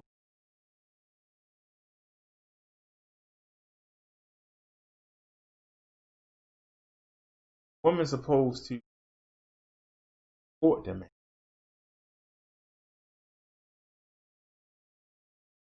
Calm him down. Keep him in.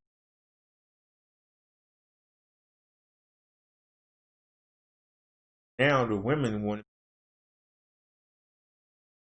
and that's the problem. They want to be equal. They weren't designed. And see, when I say equal, that's when y'all get crazy. I'm not saying equal as in equal as a human being. I'm just saying equal in your role. Why is it bad to be second?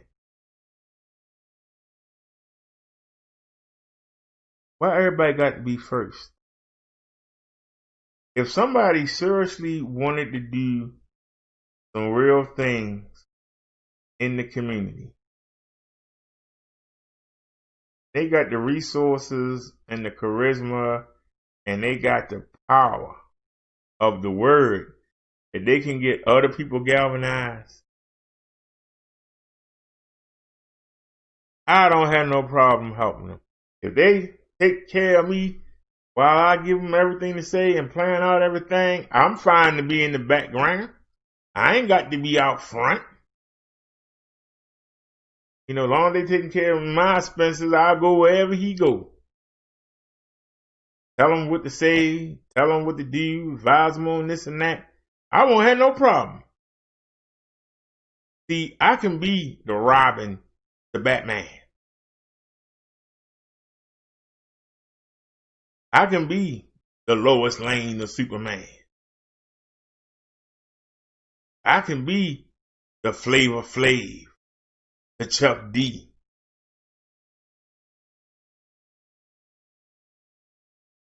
But for some reason, women got it in their mind. They can't be second. They won't do it. They won't be second in command.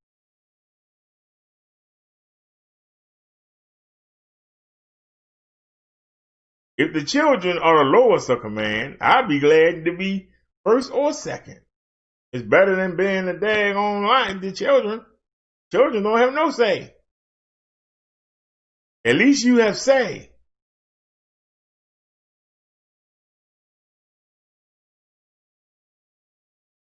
At least you got a voice. But it's not enough. Y'all want to run everything. I can do everything a man can do. I can go out there and play football. I can go out there and wrestle better. I can go out there and be in the UFC better. Now let's be honest.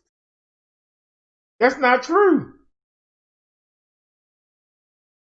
The lowest viewed wrestling matches, and I am a wrestling aficionado, the lowest viewed wrestling matches, the lowest viewed are the women. And unless it's Charlotte Flair, Sasha Banks, Bayley, most men turn it off, and so do the women. Don't nobody want to see no Natalia. Don't nobody want to see no Ruby Riott. Even the young boys that's tired of looking at Liv Morgan. Don't nobody want to see no Alexa Bliss. Don't nobody want to see them. Unless they got the butt cheeks hanging out and got their cleavage showing. But they'll tell you that they wrestled Dana Brooke. Oh, Lord. Tamina Snooker. Oh, God. Nia Jax. If she ain't have a pretty face, man, nobody wouldn't even look at her. She ain't have a pretty face and wasn't related to The Rock. She wouldn't get no play. Y'all know I'm telling the truth. The Iconics. That woman Billy is god awful. I'd rather watch paint dry than see her wrestle. Now the other one is cute. I can't think of her name. She's nice to look at. She's cute. But it's people. It's young boys that got their pictures up on the wall, you know, and probably whack off to them pictures every night, you know. But I'm just saying, you know, women's basketball, people watch it, but I mean, you know, they don't dunk. Oh, they shoot layups. Let's be honest. Almost everybody can do a layup. I'm just being honest. Maybe only 5 out the whole league can actually jump up and touch the rim. I mean, you know, but you know, we got to be equal. We got to put them on. Nobody watch that crap. I'm just being honest. Women's volleyball. Girls out there butt naked, got thongs on with the cheeks hanging out. All the guys out there looking down, they don't know the score, they don't know who winning, they don't care. They looking at the women out there just showing their bodies. Jumping all over the place. Don't nobody care about that stuff, man. I'm just being honest. Keep saying you want to be equal. But you're not.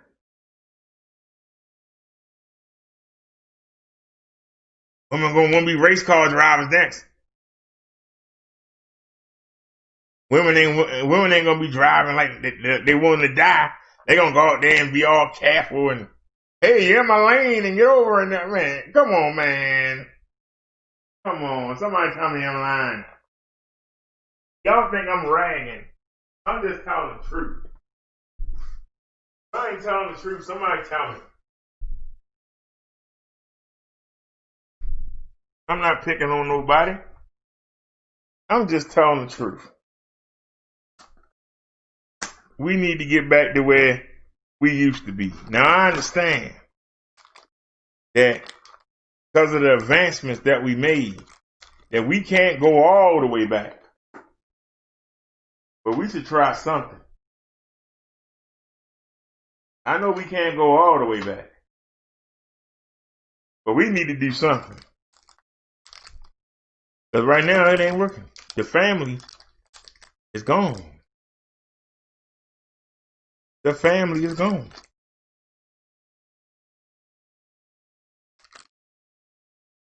Y'all are saying, he's picking on the women again. No, I'm picking on the men and the women. Because the women couldn't do it if the men don't allow them.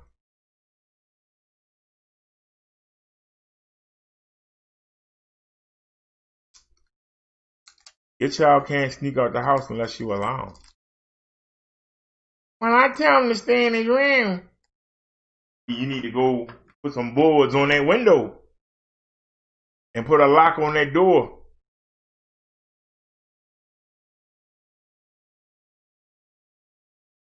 That's how you keep them in the house. You gotta give them their own bathroom. Lock them in.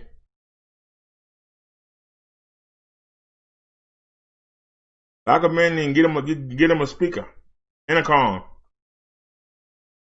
I need to come out. You press a button and they can come out. And if they don't ask you, let them back in. Within 5 minutes, you better get up and go see what they're doing. That's what it takes. Do fathers have the ultimate decision in their daughter's marriage? Back then they didn't.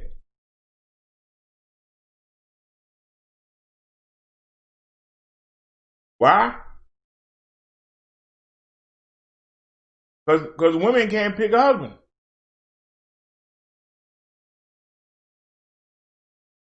And God knew that. That's why he didn't let them do it.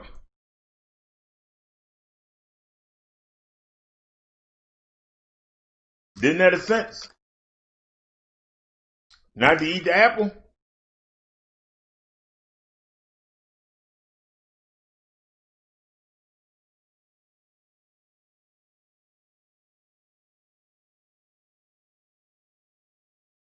Why would they have a sense?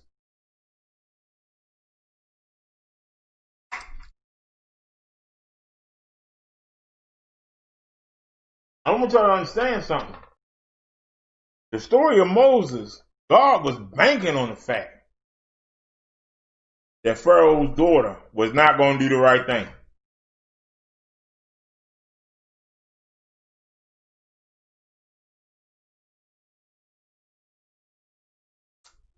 With Joshua's spies, God was banking on the fact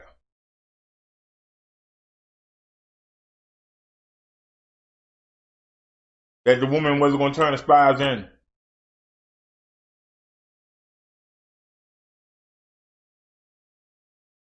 The woman betrayed her own people.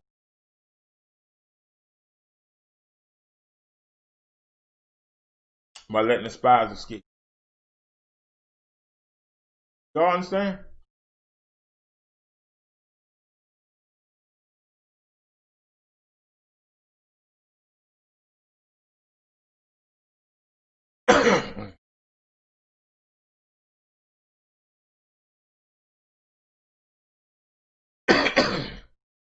Even when Moses ran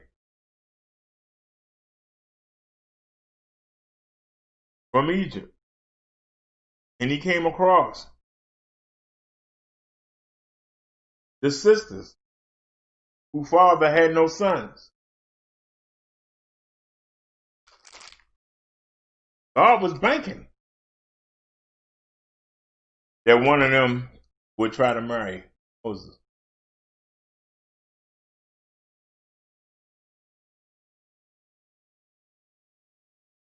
Father was getting old. Women would have had to run the clan.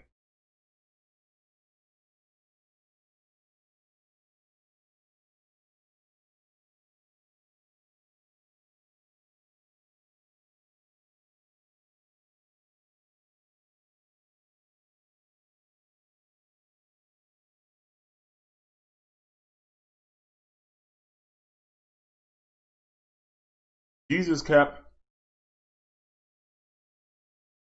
women around,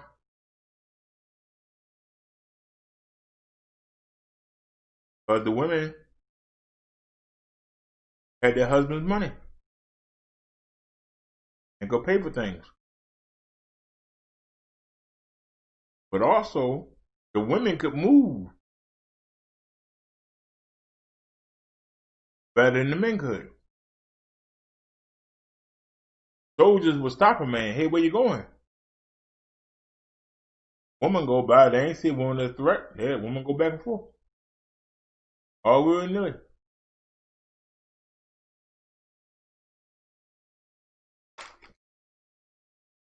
People say, what about Rosa Parks?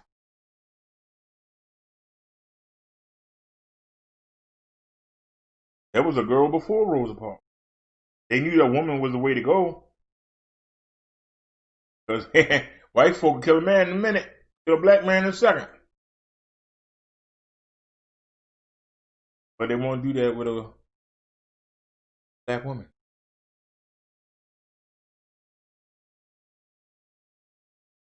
Breonna Taylor shot, but nobody could see. But how many Breonna Taylors are there?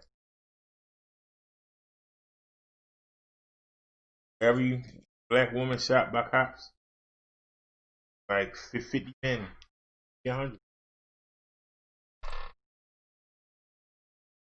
They ain't seen as the same type of threat.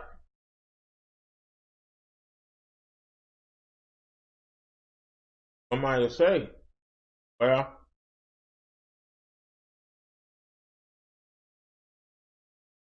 the disciples were hidden.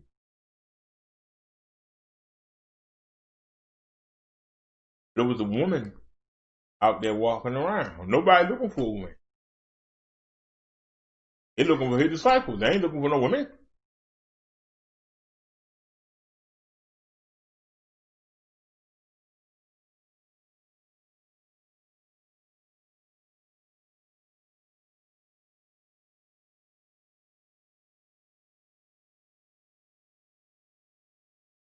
Civil rights movement, they put the dugs and the hoses on the men. They said, let's try the women. It worked for a minute. Then they said, shoot, we'll put the dugs and the hoses on the women too. Yeah, that didn't work with the white folk. Then they put the kids out there. Surely they won't bother the kids. Shoot. They bombed the 4 little girls in the church. Why the heck wouldn't they put the doves on the daggone children? That's what they did. When the news caught that, that's when the North stepped in. Well, North said, nah, you're going too far now. You got to go down.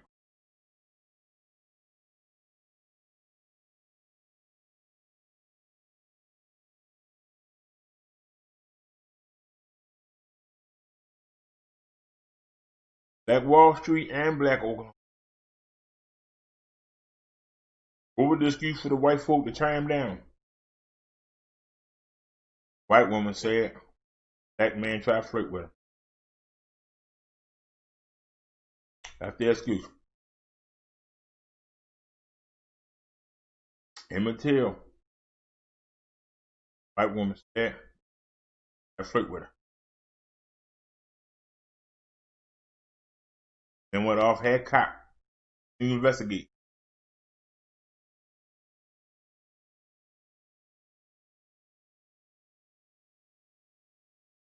Going on today.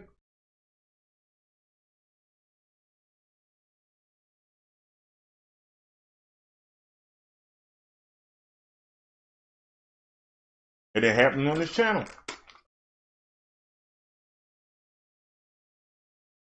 You question me? No more donations. Question me? I'm gonna flag you down.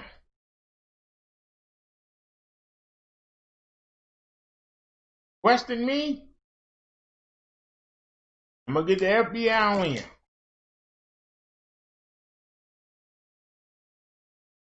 It ain't never stop.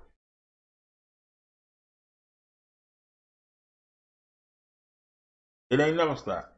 It won't. So us men take our place back.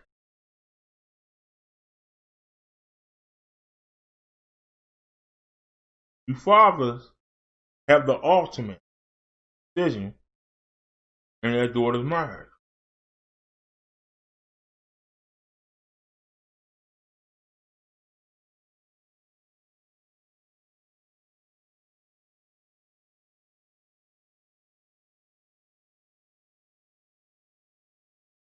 Daughters were seen as a gift. If a family was poor, the family getting a dowry, which is a payment for the girls being married, was a good thing. Sometimes, in victory over a war, out of gratitude, a father would give, or the fathers of a village might give some of their daughters to the people who help, sons of the people who helped them with their victory. And that would relate them, make them related. So if they had another problem, they'd be able to handle it. David, you spent. Hold on, man. Gee.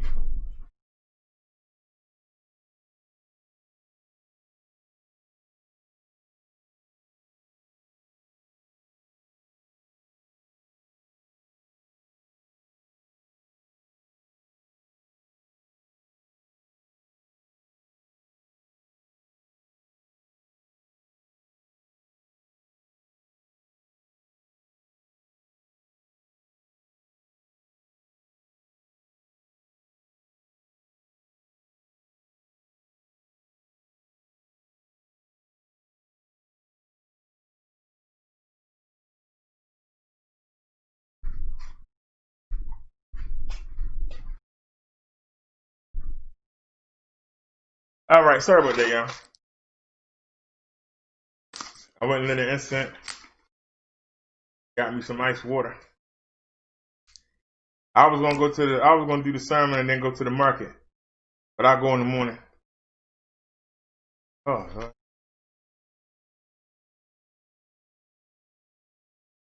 Ain't get nothing. Damn. All right, well, let's sit there for a minute. So,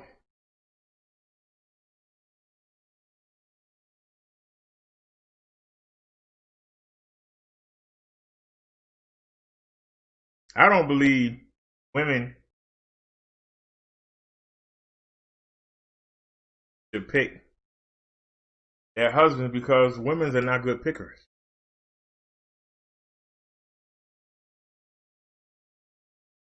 When you lead with emotion, it doesn't make you a good decision maker.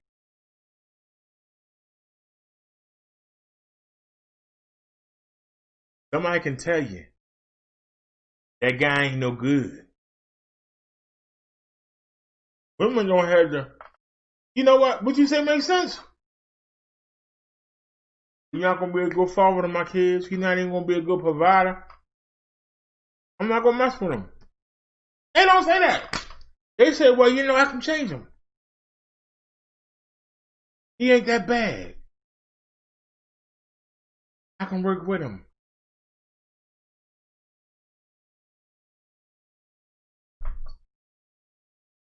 That's why. You say I'm sexist. I just gave you a reason why.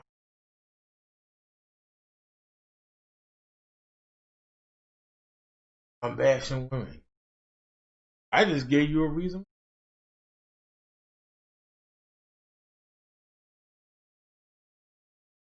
A father can see that bum laying on the beach and know he ain't going nowhere.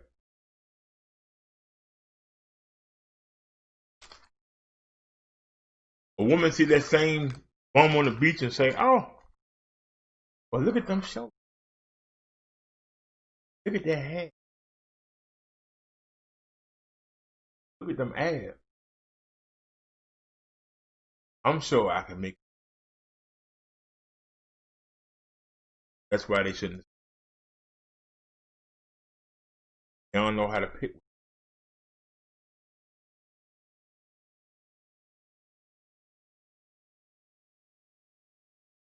The man could look at something and see what it is. Don't get me wrong, because, you know, men sit there and see, I ain't pretty. And no, she ain't. Still try her.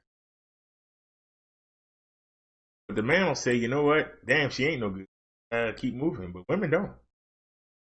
You know, I just feel I can help them. Give me a little bit more time. You know, wasted 5 years with this. Ain't doing nothing. But you know,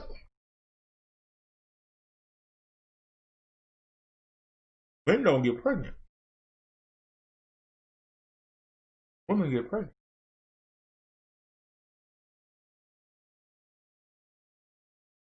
Then wasted 5 of her good years with this bum. Picked up 2 kids. Finally, she realized she can't do nothing with the bum. And she ready to move on.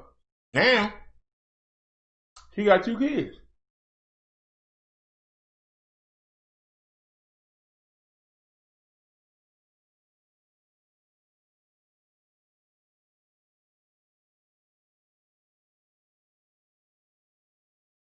Now, you figure she got 2 kids. So now she say, I gotta find a father for these.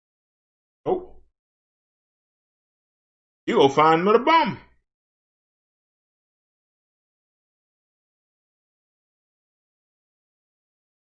And she got 4 kids. In her late 30s. And she wanna find herself a nice man. What nice man gonna want her? You're not gonna get a good, nice man. What up? But a woman got 4 kids. And man. Nah, he don't do this. Don't do that. Thought about that. That's around with the half dead. But why shouldn't he be a half dead too? Put up with the other 2 half deads, he could be half dead too.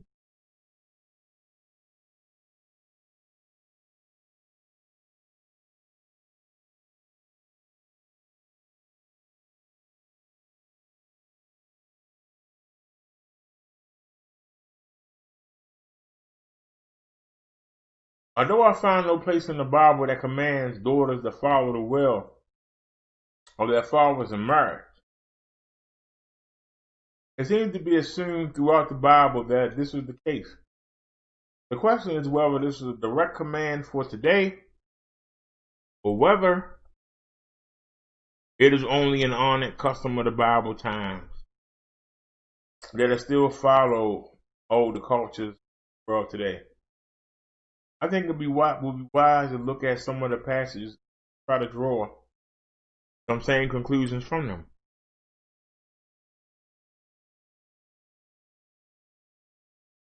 In the Bible, daughters are given to the sons of others, but are taken from their parents for sons.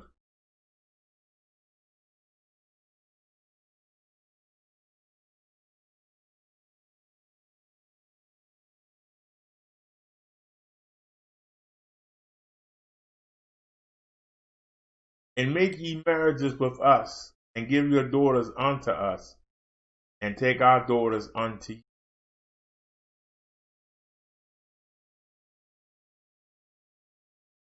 I should be reading the scriptures, I'm sorry. Deuteronomy 7:3 warns against marriage with the heathen with words. Neither shalt thou make marriages with them. Thy daughter shall not give unto his son, nor his daughter shalt thou take unto thy son.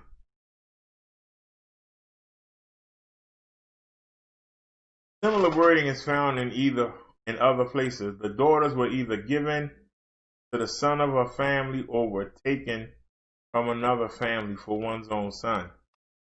In the New Testament, we have this passage, 1 Corinthians 7:36-38.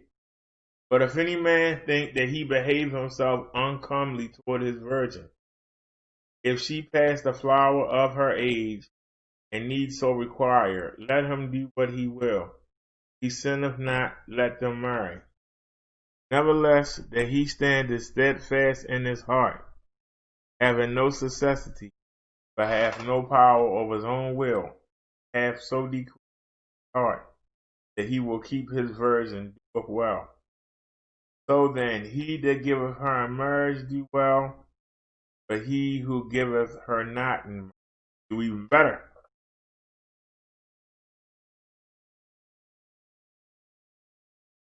Let me say before we continue on,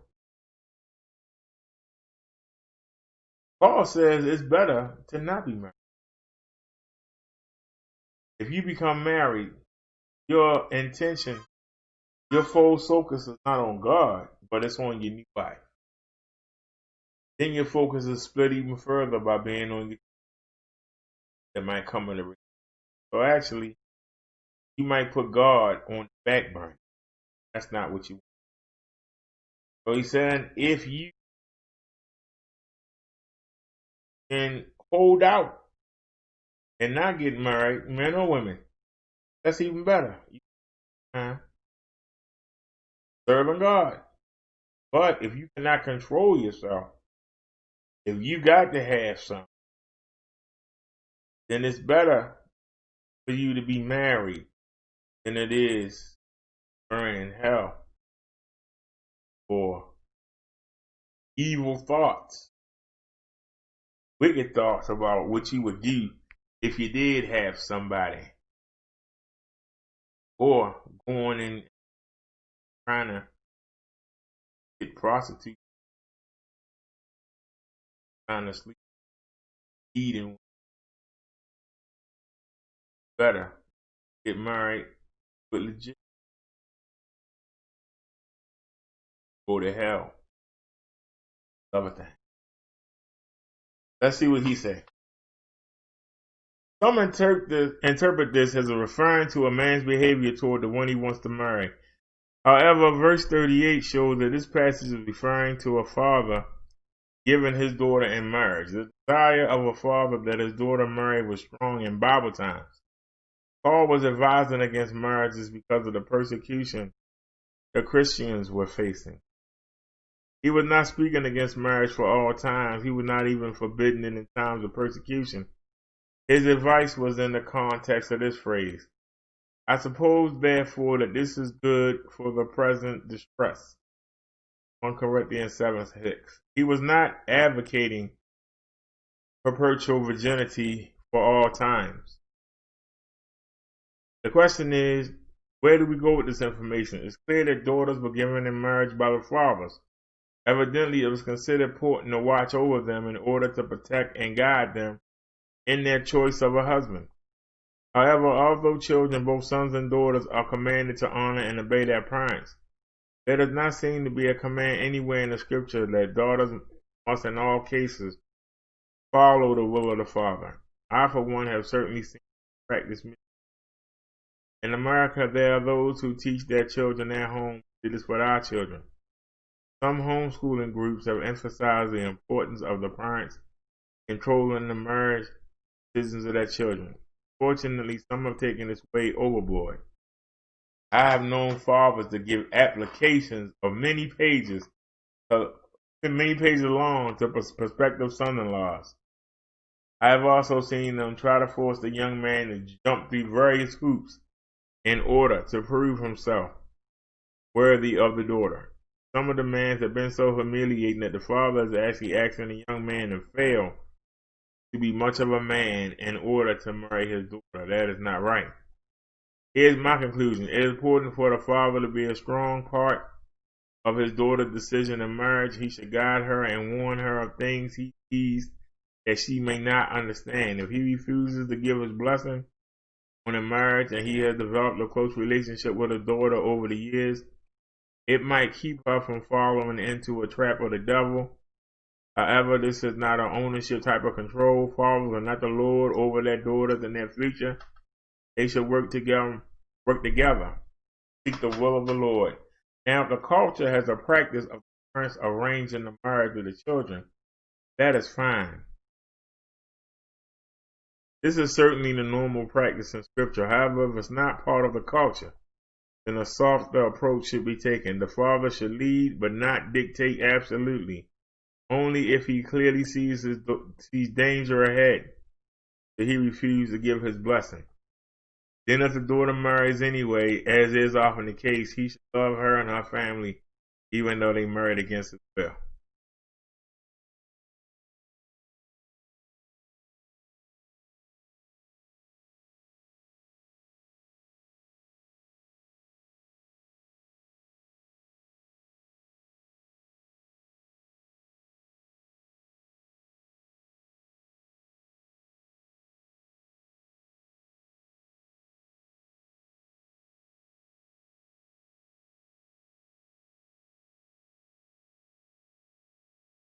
All right, let's keep it going.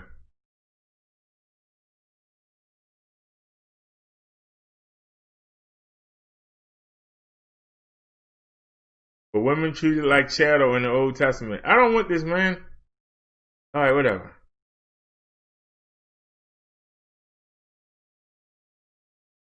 Were women treated like chattel in the Old Testament?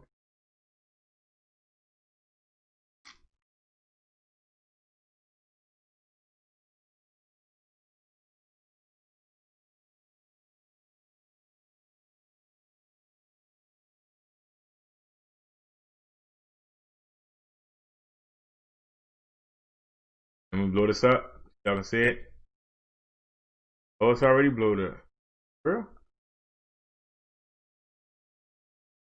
Right.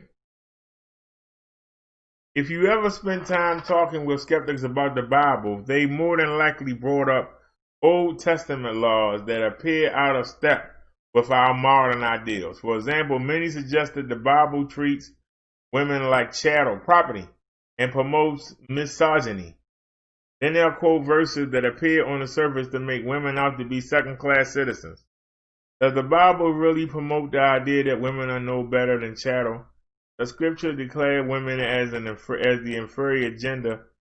The truth is, it doesn't. Let's look at some reasons why. God's ideal versus case laws. Typically, those who reject Christianity rush to various case laws to make their point that Scripture is fundamentally against women. Looking to case laws instead of God's ideals is a huge mistake, though. To be fair, the skeptic usually doesn't know the difference, and you might not either. So allow me to distinguish between the two. God's ideals. God's ideals refer to his straightforward commands or principles that he prescribes in Scripture.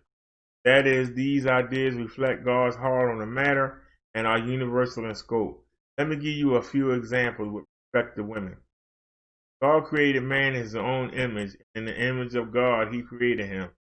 Male and female, he created them. Genesis 1:7. For this reason, a man shall leave his father and mother and be joined to his wife, and they become one flesh. Genesis 2:4. Every one of you shall reverence his mother and father. Leviticus 19:3. He who finds a good wife finds a good thing and obtains favor from the Lord. Proverbs 18. What do we learn about God's attitude about women? They are made in his image, should not share their husband with any other women, deserve respect from their children, and are a sign of God's favor to their husbands. In other words, God loves women and values just as much as he values men. Case laws are different from God's ideas that they only refer to specific situations and are not universal in scope, and in many instances, these case laws never assume that God's ideals have been met, and instead they assume that moral concessions have been made and then try to make the best out of that less than ideal situation. Let me give you an example of a case law.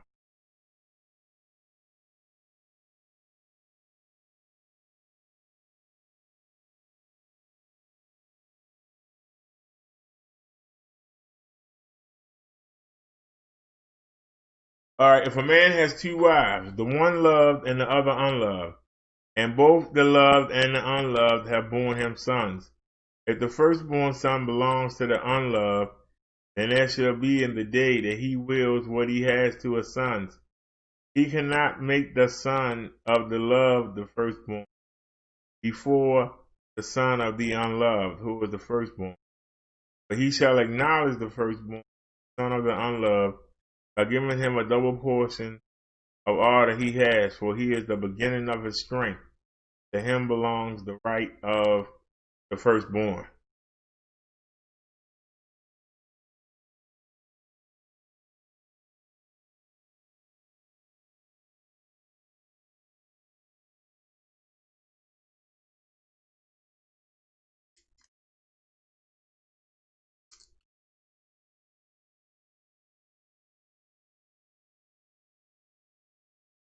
Oh, so I was incorrect.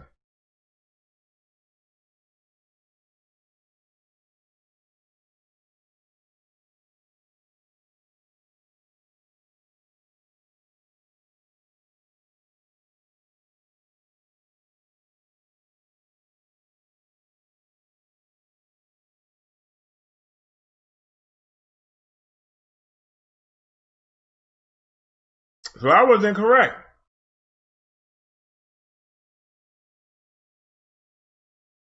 That's why Sarah wanted Abraham to get rid of the maiden of her son.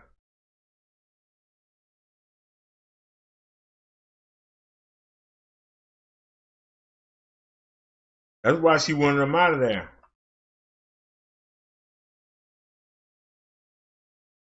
The double portion does go to the first son, no matter if it's the first wife or the second wife.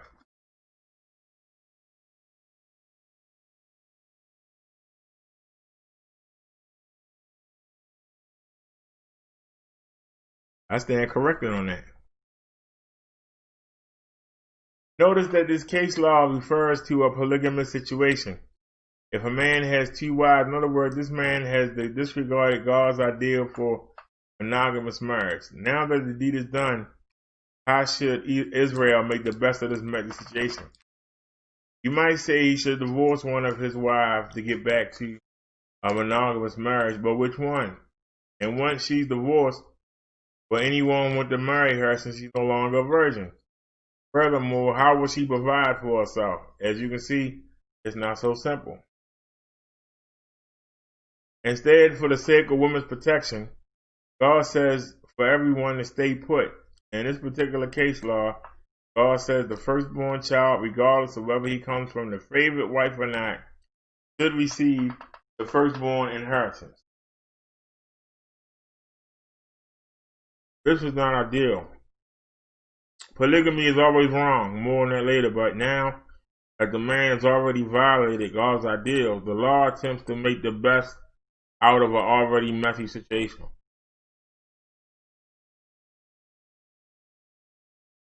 Description versus description.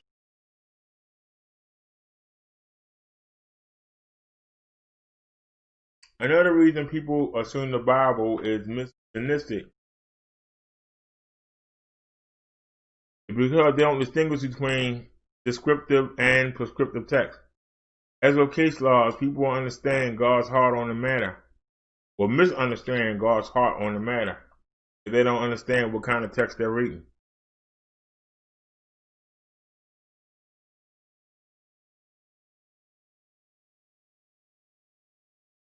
Prescriptive texts are ones where God gives a clear command or prescribes how people are to live in relation to Him. With respect to polygamy, here are some examples of prescriptive texts. For this reason, a man shall leave his father and his mother and be joined to his wife, and they become one flesh. The king must not take many wives, or his heart will be led astray. And you shall not take a woman as a rival wife to her sister, uncovering her nakedness while her sister is still alive.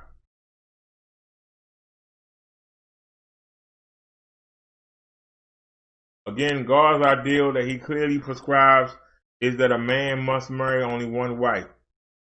This is not only true for the kings of Israel, true for all men everywhere. Because the Bible contains so much historical content, many texts describe certain immoral actions. With respect to polygamy, we find several instances in the Old Testament where men had multiple wives.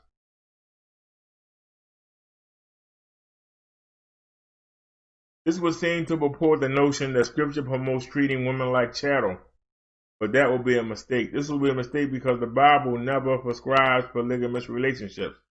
It describes them. It describes Lamech, the first polygamist who had no intention of obeying the Lord's commands.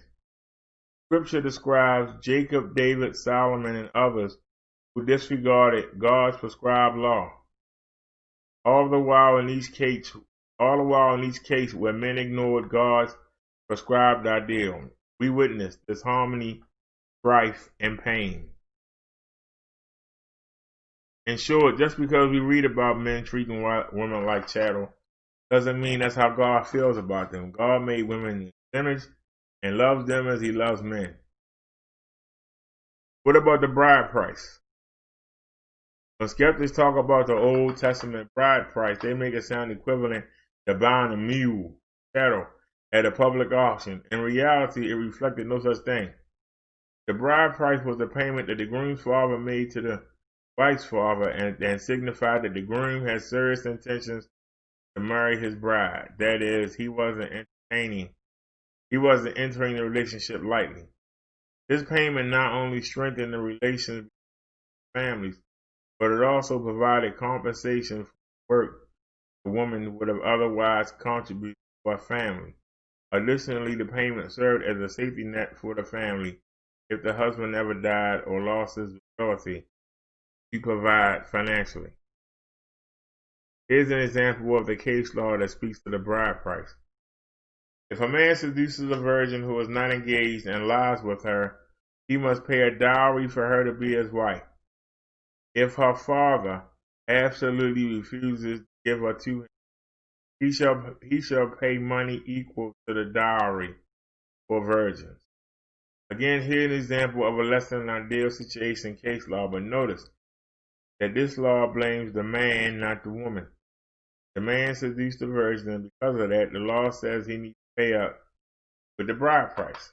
Skeptics argue that this act makes women out as chattel, but the intent of this law is actually for that protection. Women born virgins had a much harder time getting married in that culture, and therefore their economic future would have been in jeopardy. Requiring the man to pay the bride price and marry the woman actually protected her in the long run. The father, however, had the right to refuse his daughter while at the same time collecting the bride price since the man was guilty in the matter. Ultimately, if the father and daughter agreed to it, she could marry the man and have financial security for the rest of her life. Women as chattel. An elementary reading of the text might lead some to conclude that the Bible is misogynistic. And one understands a few basic hermeneutical principles. However, one discovers that the Bible is actually for, not against women.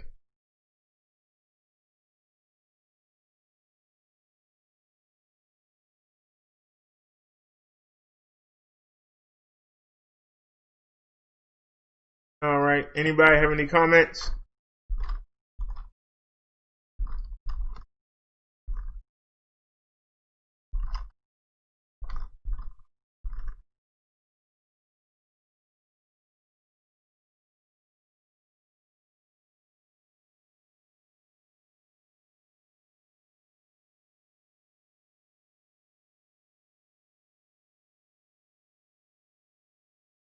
All right, no comments. Well, let's take a musical break.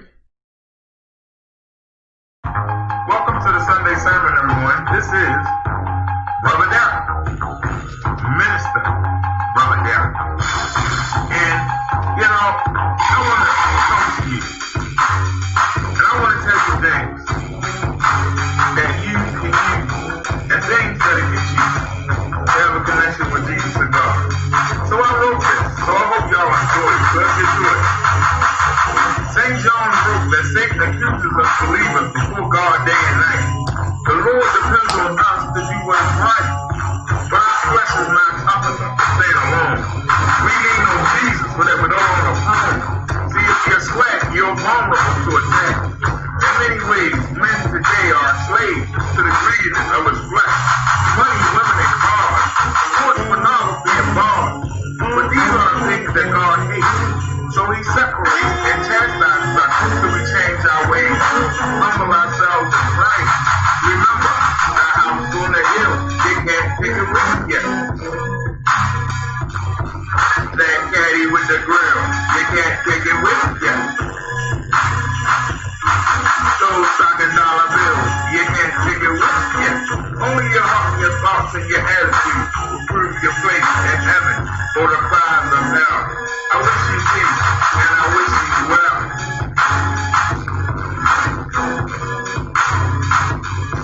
It doesn't matter if you're rich or poor, your creed or race, by believing in Jesus, we're all going to the same place. And that's good to know that God loves us all, black and white, short or tall. He only asks us to be more like him. Then you won't want to stand. Let God into your heart and make a fresh start. You have a clean slate. Jesus' blood makes you pure in God's eyes. So stay vigilant and keep the evil at this world at a distance. Ignore the devil's resistance. He's hoping that you slip.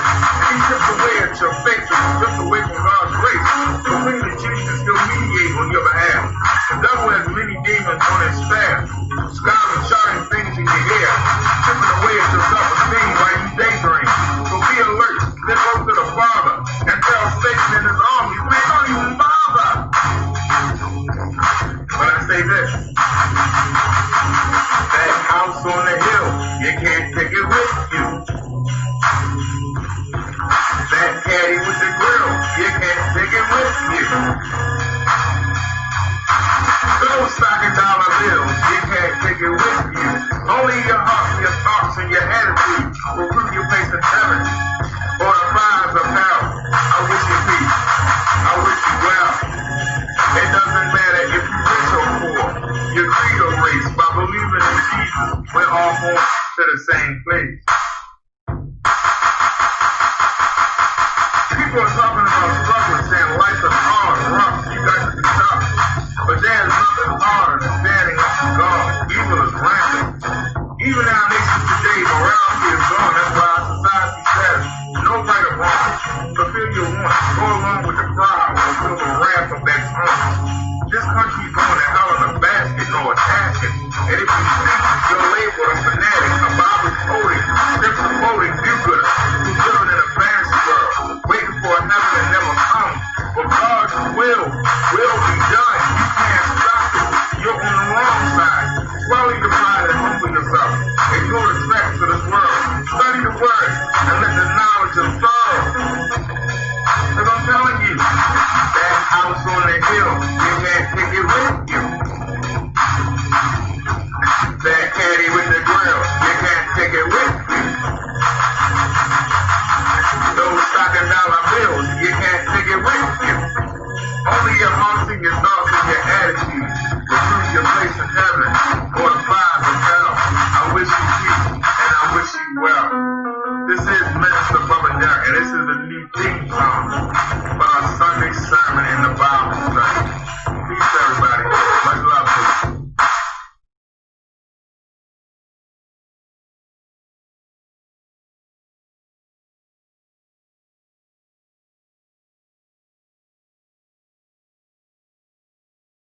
Wait a minute, y'all.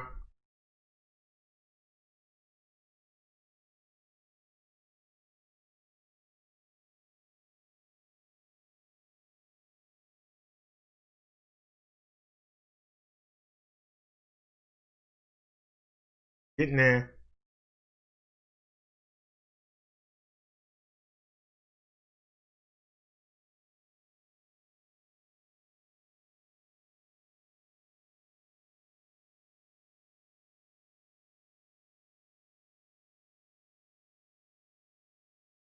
Okay, here we go.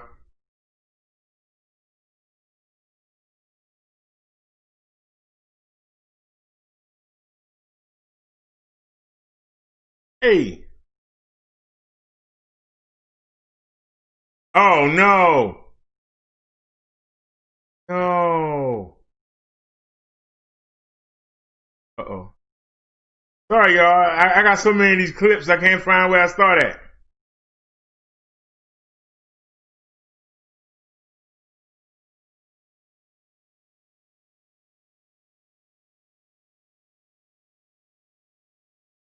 Okay, that was yesterday.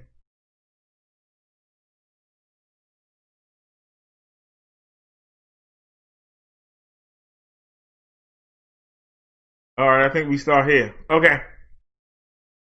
Sorry about that, y'all. I'm bookmarked. I'm putting so many of these stories that I can't find where they start at.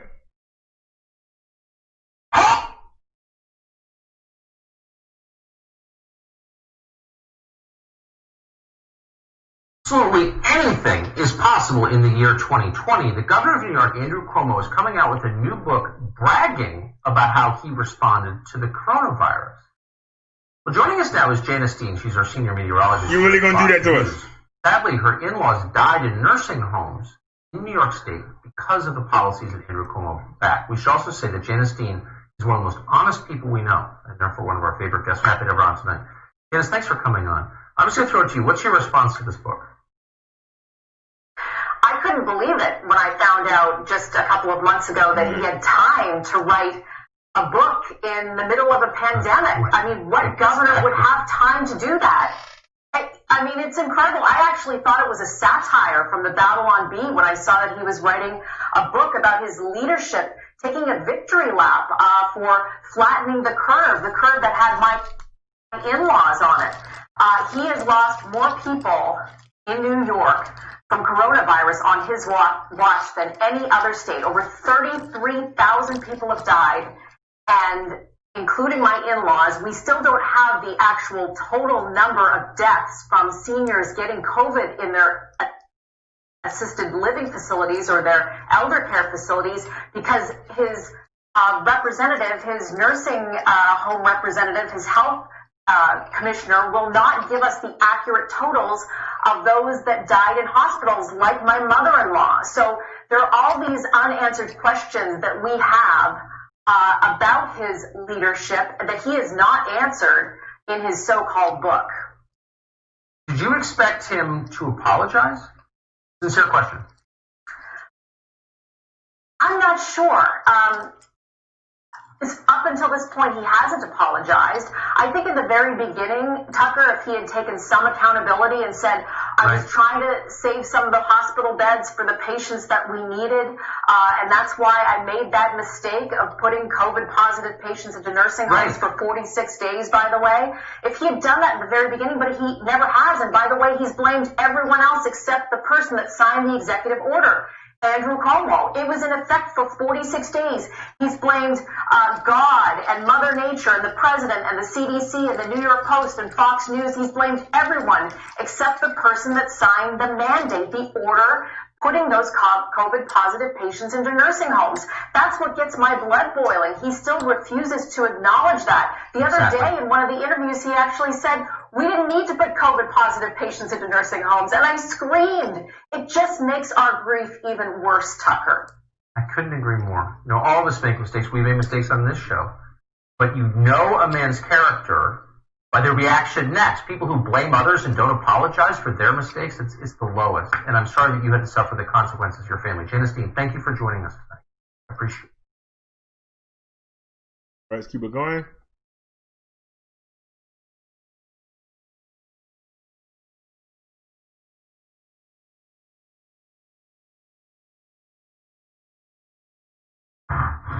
Pictures from Mobile police are the first look at the suspect accused of shooting an Army veteran at a Theodore gas station early Thursday morning. The shocking surveillance video Fox 10 News obtained last week shows the moment James Isom was shot as he falls to the ground. The shooting happening at the Mobile right near Highway 90 and Bellingrath Road. Isom says he was at the store getting an energy drink. As he was leaving, this video shows the Jeep he was driving nearly hit a silver sedan parked at a pump behind him.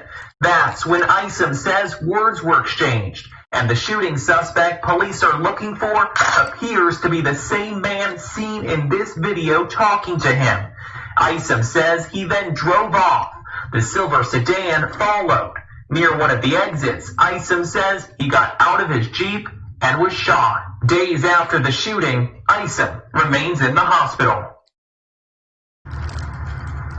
And the suspected shooter was caught on camera inside the store before the shooting. Again, Mobile police here at the MPD headquarters want you to give them a call if you recognize him so you can turn him in. Live in Mobile tonight, Tyler Finger, Fox 10 News. Why did he get out of the car? My only question. Why did he get out of the car? Are you ready to say it was my bad? I'm sorry I almost hit your car. But I didn't. I apologize again. Y'all have a good night. Peace, everybody. That's all he had to say. But nope. People can't admit they're wrong. Can't admit you're wrong. And now he in the hospital because he couldn't admit he was wrong. When it comes to trimming your balls, use the Manscaped lawnmower. And he wants you to feel sorry for him. I don't feel sorry for him.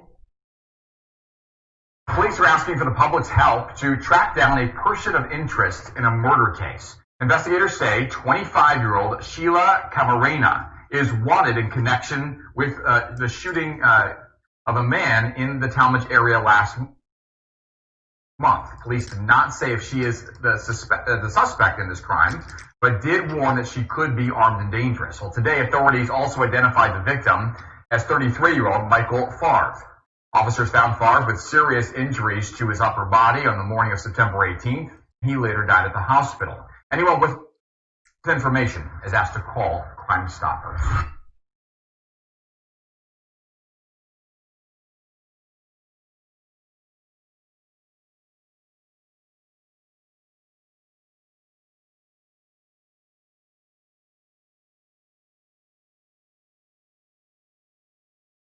On camera, a driver tries to run over a man not once but twice in a Sacramento County neighborhood. CBS 13's Melina Jones is live along Riviera Drive with the video and the damage left behind in this, Melina. Neighbors say this was a breakup gone wrong after a woman who was driving on the opposite side of the street right here landed all the way here in a neighbor's front lawn. Why, they say this could have easily turned deadly. It's like a scene out of a movie. They could have had someone murdered on our street. Like, that's insane.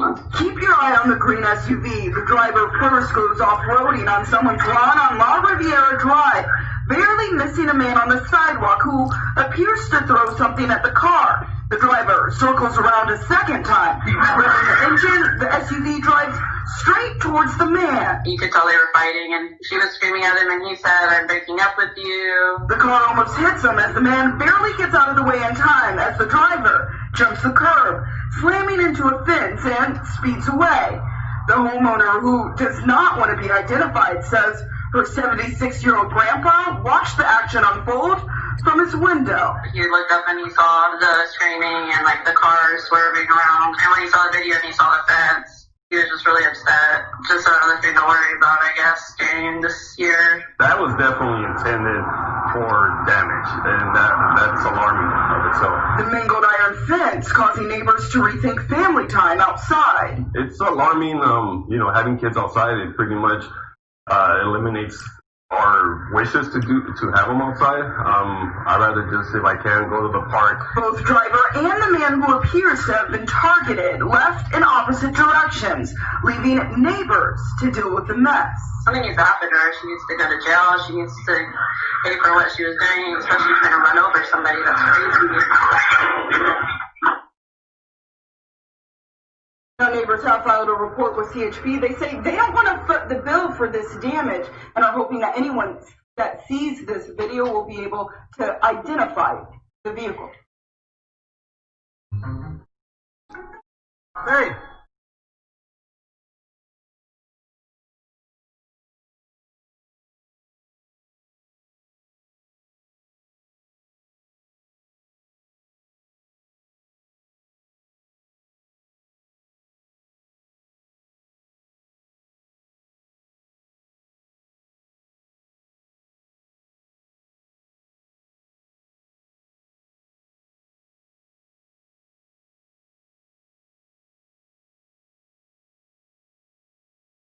Already. Headquarters, some 26,000 people showed up the first day of early voting, and that was just in Wake County. I know you saw long lines in Durham County. Yeah, Durham County at the library, it was wrapped around. I mean, people were waiting almost in the streets, and that made for some very long lines really everywhere. CBS 17's Janice Dean caught up with some of those voters who waited hours to cast their ballot. Janice.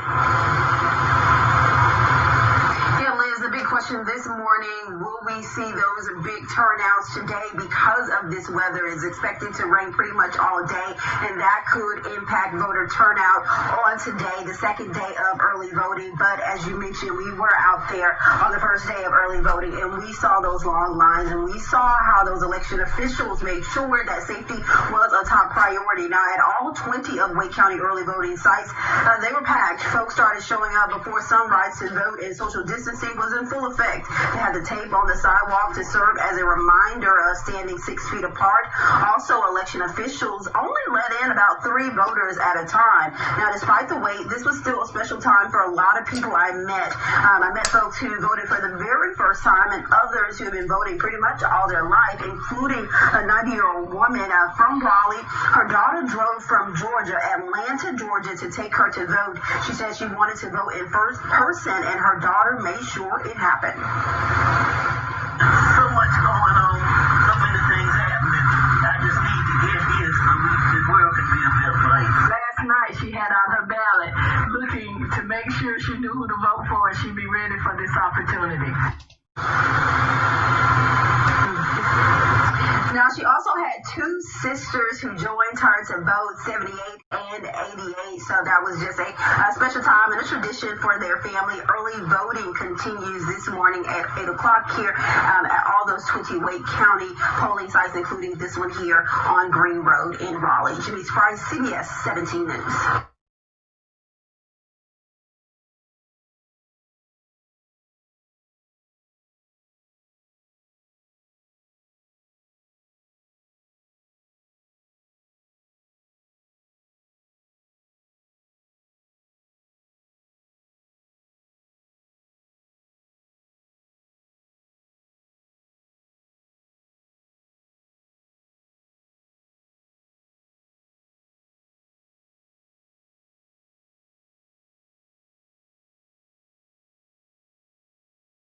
Showing the moments before a boat exploded in Fort Lauderdale. The vessel was packed with people shooting a music video, some of whom are still in the hospital tonight. Local 10's Janine Stanwood is in Fort Lauderdale tonight with an update for us. Janine. What a frightening situation for people right here on the Fort Lauderdale New River. And now we're seeing new video that shows what looks like a good time, minutes before that explosion. It looks like a music video shoot with dancing and posing on the bow of this 41-foot boat. 3, 2, 1. But then seconds later, smoke, fire, and screaming, and what's being described as a floating fireball. It all happened around 2 p.m. Thursday. The boat, with 21 people on board, was underway down the Fort Lauderdale New River. Some told investigators they heard 1, maybe 2 explosions and see passengers jumping into the water or into other vessels out of desperation. More than 50 firefighters knocked down the flames. A lot of smoke coming out of the cockpit when we took 4 people off the bow, and by the time we got them to the bank, the boat was full. Now, most of the 13 injured who were hospitalized have been released. At last check, one is still at the burn center at Jackson Memorial Hospital. The investigation into what happened that afternoon and how this well craft caught fire is just beginning. Called the man who says on social media he's the boat's owner. He said he had a lawyer and hung up on us. Again, most people who were hospitalized have been released. Florida Fish and Wildlife Conservation Commission is the leading on this investigation. We're in Fort Lauderdale. I'm Janice Dean. The man hung up. Today. But the man hung up. I got nothing to do with this.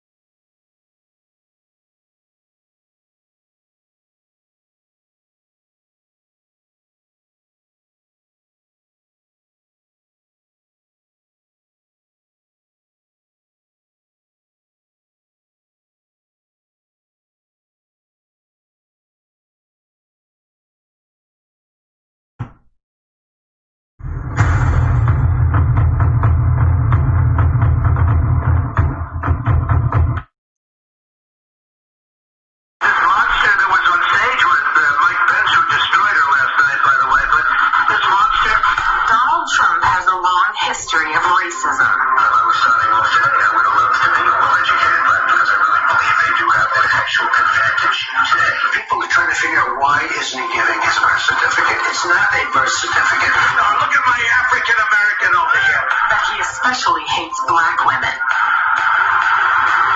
That's not hyperbole. Watch for yourself. What a stupid question that is. But I watch you a lot. You ask a lot of stupid questions. Why don't you people act? Why don't you act? Why don't you people act? What do you think about it? Well, I just think it's a nasty question. That's why you used to work for the Times and now you work for somebody else. That's enough. Low IQ, Maxine Waters. Same thing with April Ryan. You talk about somebody that's a loser. She's very nasty. That monster that was on stage, she's a disaster. I thought she was most horrible, most disrespectful of anybody in the U.S. Senate. Monster, disaster, disrespectful, horrible, low IQ, stupid, people, nasty. This monster.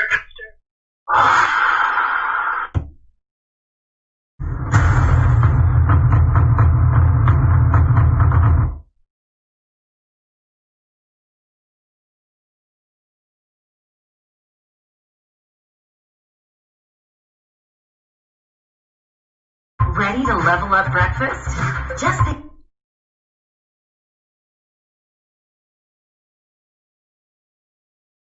Wall is our collection of braid hair and crochet hair. The neighborhood beauty supply store, a fixture of many African American communities. This one? Okay. Part of an industry that revolves around the business of hair. The first thing people see a lot of times is our hair. It's a business worth billions, selling largely to African American consumers. The business of hair extensions is booming. Keisha Watkins, owner of Be Polished Beauty Supply in Arlington, Texas, says her average customer spends more than $100 a month on hair care. Growing up as an African American woman, we're told our hair is our glory. But even professionals say they know very little when it comes to the origin of all this hair. This one actually does not list where exactly it's from. In fact, the majority of it comes from China. Last year, China sold around $1 billion worth of real and synthetic hair to the U.S. This, one of the most intimate parts of a person's body, is also a valuable international commodity that industry insiders refer to as black gold. And this is a sample that I ordered online. It was advertised as untreated Xinjiang human hair, sourced from a part of China that is steeped in allegations of human rights abuse. In July, U.S. Customs and Border Protection delivered a shock to the industry. the seizure of a shipment of around 13 tons of human hair worth more than $800,000. Had a reasonable suspicion that the goods made in the shipment were produced in forced labor in China. The hair comes from this industrial park in China's northwest Xinjiang region. Chinese state TV report identifies these factories as part of a government-backed poverty alleviation program.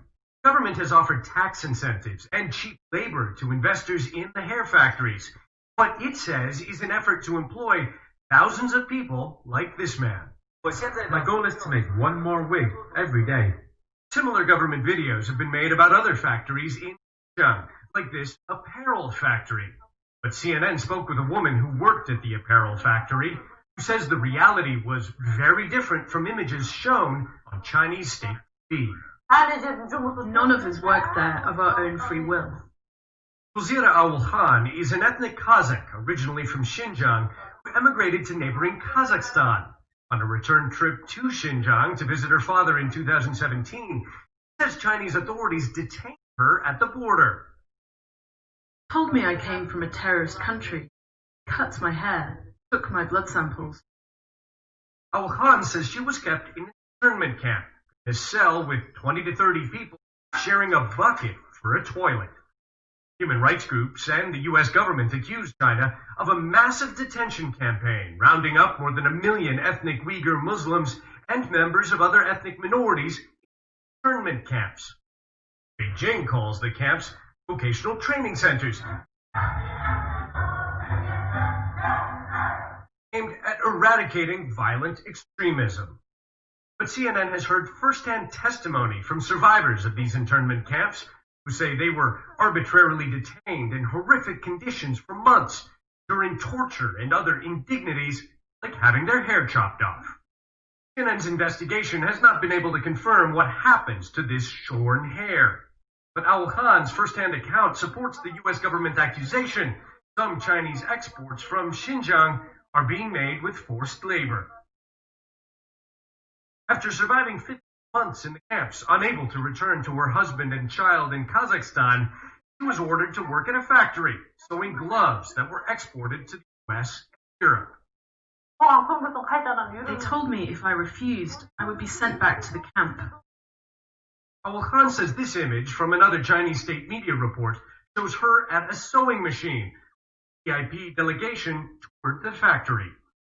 Her description matches that of this man, Yerzhan Kurman, another ethnic Kazakh who says he spent 9 months in internment camps before being forced to work in the same factory alongside Awul for 2 months.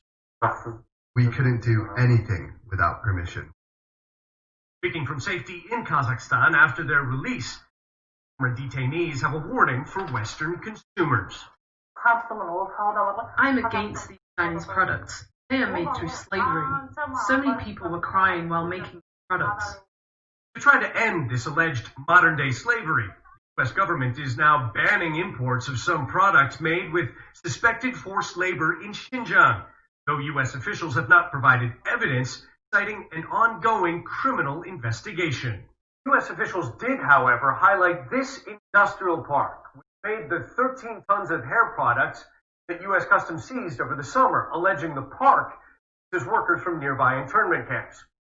CNN has determined there are at least 4 suspected camps, all walking distance from the factories. The hair companies didn't respond to CNN's request for comment. These Chinese government photos show detainees in one of the camps in 2017. Over the last 3 years, the camps and the industrial park grew rapidly. During that same period, hair exports also surged from the companies in the industrial park, U.S. One of the biggest buyers of synthetic hair was I&I Hair, headquartered in Dallas. I&I Hair says it cut off ties with suppliers in Xinjiang in January. I don't think a lot of us spend time looking into these issues of internment camps and these other things. And so we were completely oblivious to it. And I believe that a lot of other people in the industry are as well.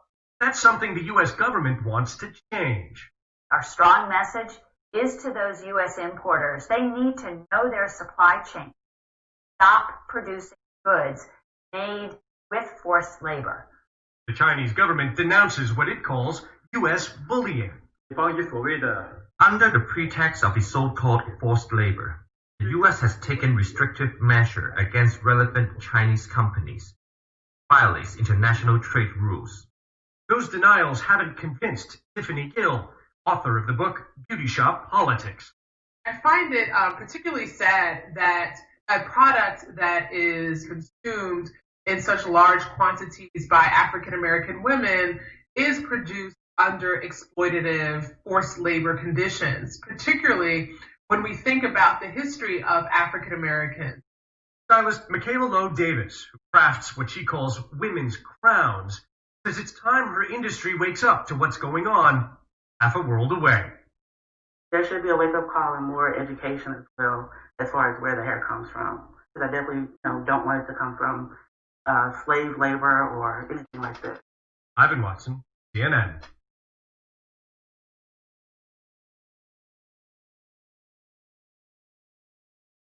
You ought to take the hair off a horse.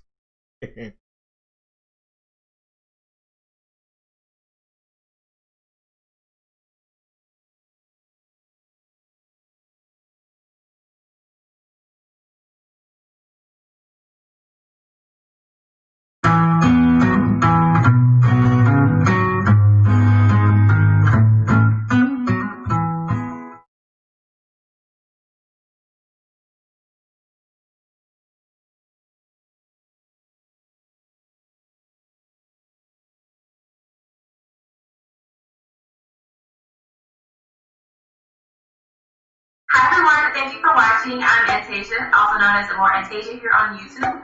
I am just going to do a little rant here because I've been harassed by a lot of men lately about wearing extensions, and it's really annoying. But honestly, after arguing back and forth on my video about how my edges fell out from using like glue for wigs and stuff like that, this guy in particular, I'm going to read his comment. It did make a lot of sense, and it made me kind of like retrospect on what's been going on in the black community as far as like wigs and weaves, and not just black, because his argument was that, I'm going to read the comment in a second, so I'm going to go on about his argument, but it made me introspect too, most importantly. I always take criticism, especially like constructive.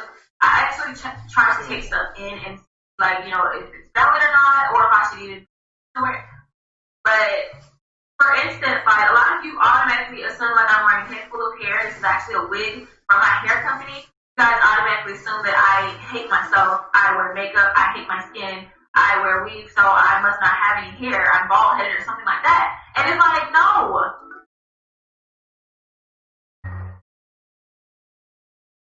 I need for you all to stop making those stupid assumptions, especially you white men who love to come on here and lie and say that black girls are the only ones who wear weave. Are you kidding me? White men were the first ones. Look at freaking George Washington, bro. Get $1. He's on that mug with a nice roller wrap set, girl, a whole wig. So I'm just saying, like, this isn't like about race here, but a lot of people make it about that. The Kardashians, they wear sew-ins and wigs. But what made me actually think about this topic, and that's what I'm going to explain. Basically, he asked the question, why do you black girls wear weaves, like, all the time? Like, that's all you wear, basically. And he said, never see white women wearing wigs. He said white, and I believe he said, well, he didn't say Asian, he just said white. So, I immediately corrected him because I said, they actually do. White girls have been wearing extensions for years, and you never know because it blends well. And also for, Asian women, a lot of women wear wigs. Like older women, they wear wigs naturally because their hair thins, or they just want to wear wigs. And there's a lot of people who have cancer who are going through chemo treatments, and they wear wigs. So I feel like it was really stupid and asinine for him to say that all black women wear wigs, like just religiously. But then I had to think about it, and he came back with another comment. He says, "No, they don't. I've never met a single white or Hispanic woman wear wigs in my entire life, not even one." Okay, that's false. The only time a white, Hispanic, or Asian woman wears a wig is if they are a cancer patient that just had chemo, or they're an actor wearing it for film, or they have a medical condition that made them fully bald. Never women Normal women never wear them, period. A simple test. Just walk down the street and find a single white woman wearing a weave. You will not even find one. A lie. The only thing white, Hispanic, Asian women occasionally, first of all, he needs to learn how to write. Occasionally wear is hair extensions, not weaves and wigs. First of all, what do you think a weave is? But I guess he's saying like extensions as far as like clip-ins. A lot of black girls wear clip-ins, okay, whatever. And even then, they are only acceptable for like special occasions, only like a party, wedding, etc. Not every day. Now, I do have to agree with him on that part, and I tried to think about it, and you can go and read those comments. We went back and forth, and he just, I even said the Kardashians do. All right, I had no. You know, I had no. Okay, I had no. I just wanted to say, we was going to do the show on Black Women's Obsession with Weave, but I forgot that it was the sermon. So we done the sermon, and I played you some of the videos that I was going to talk about. But ain't nobody chatting, so ain't no need in doing it. So let me get ready to get out of here.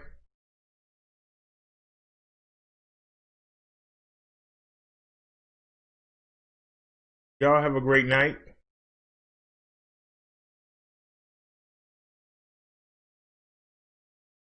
So we only had one person in the chat the whole night. We had Sam. Thanks again for the donation, Sam. Appreciate it, buddy.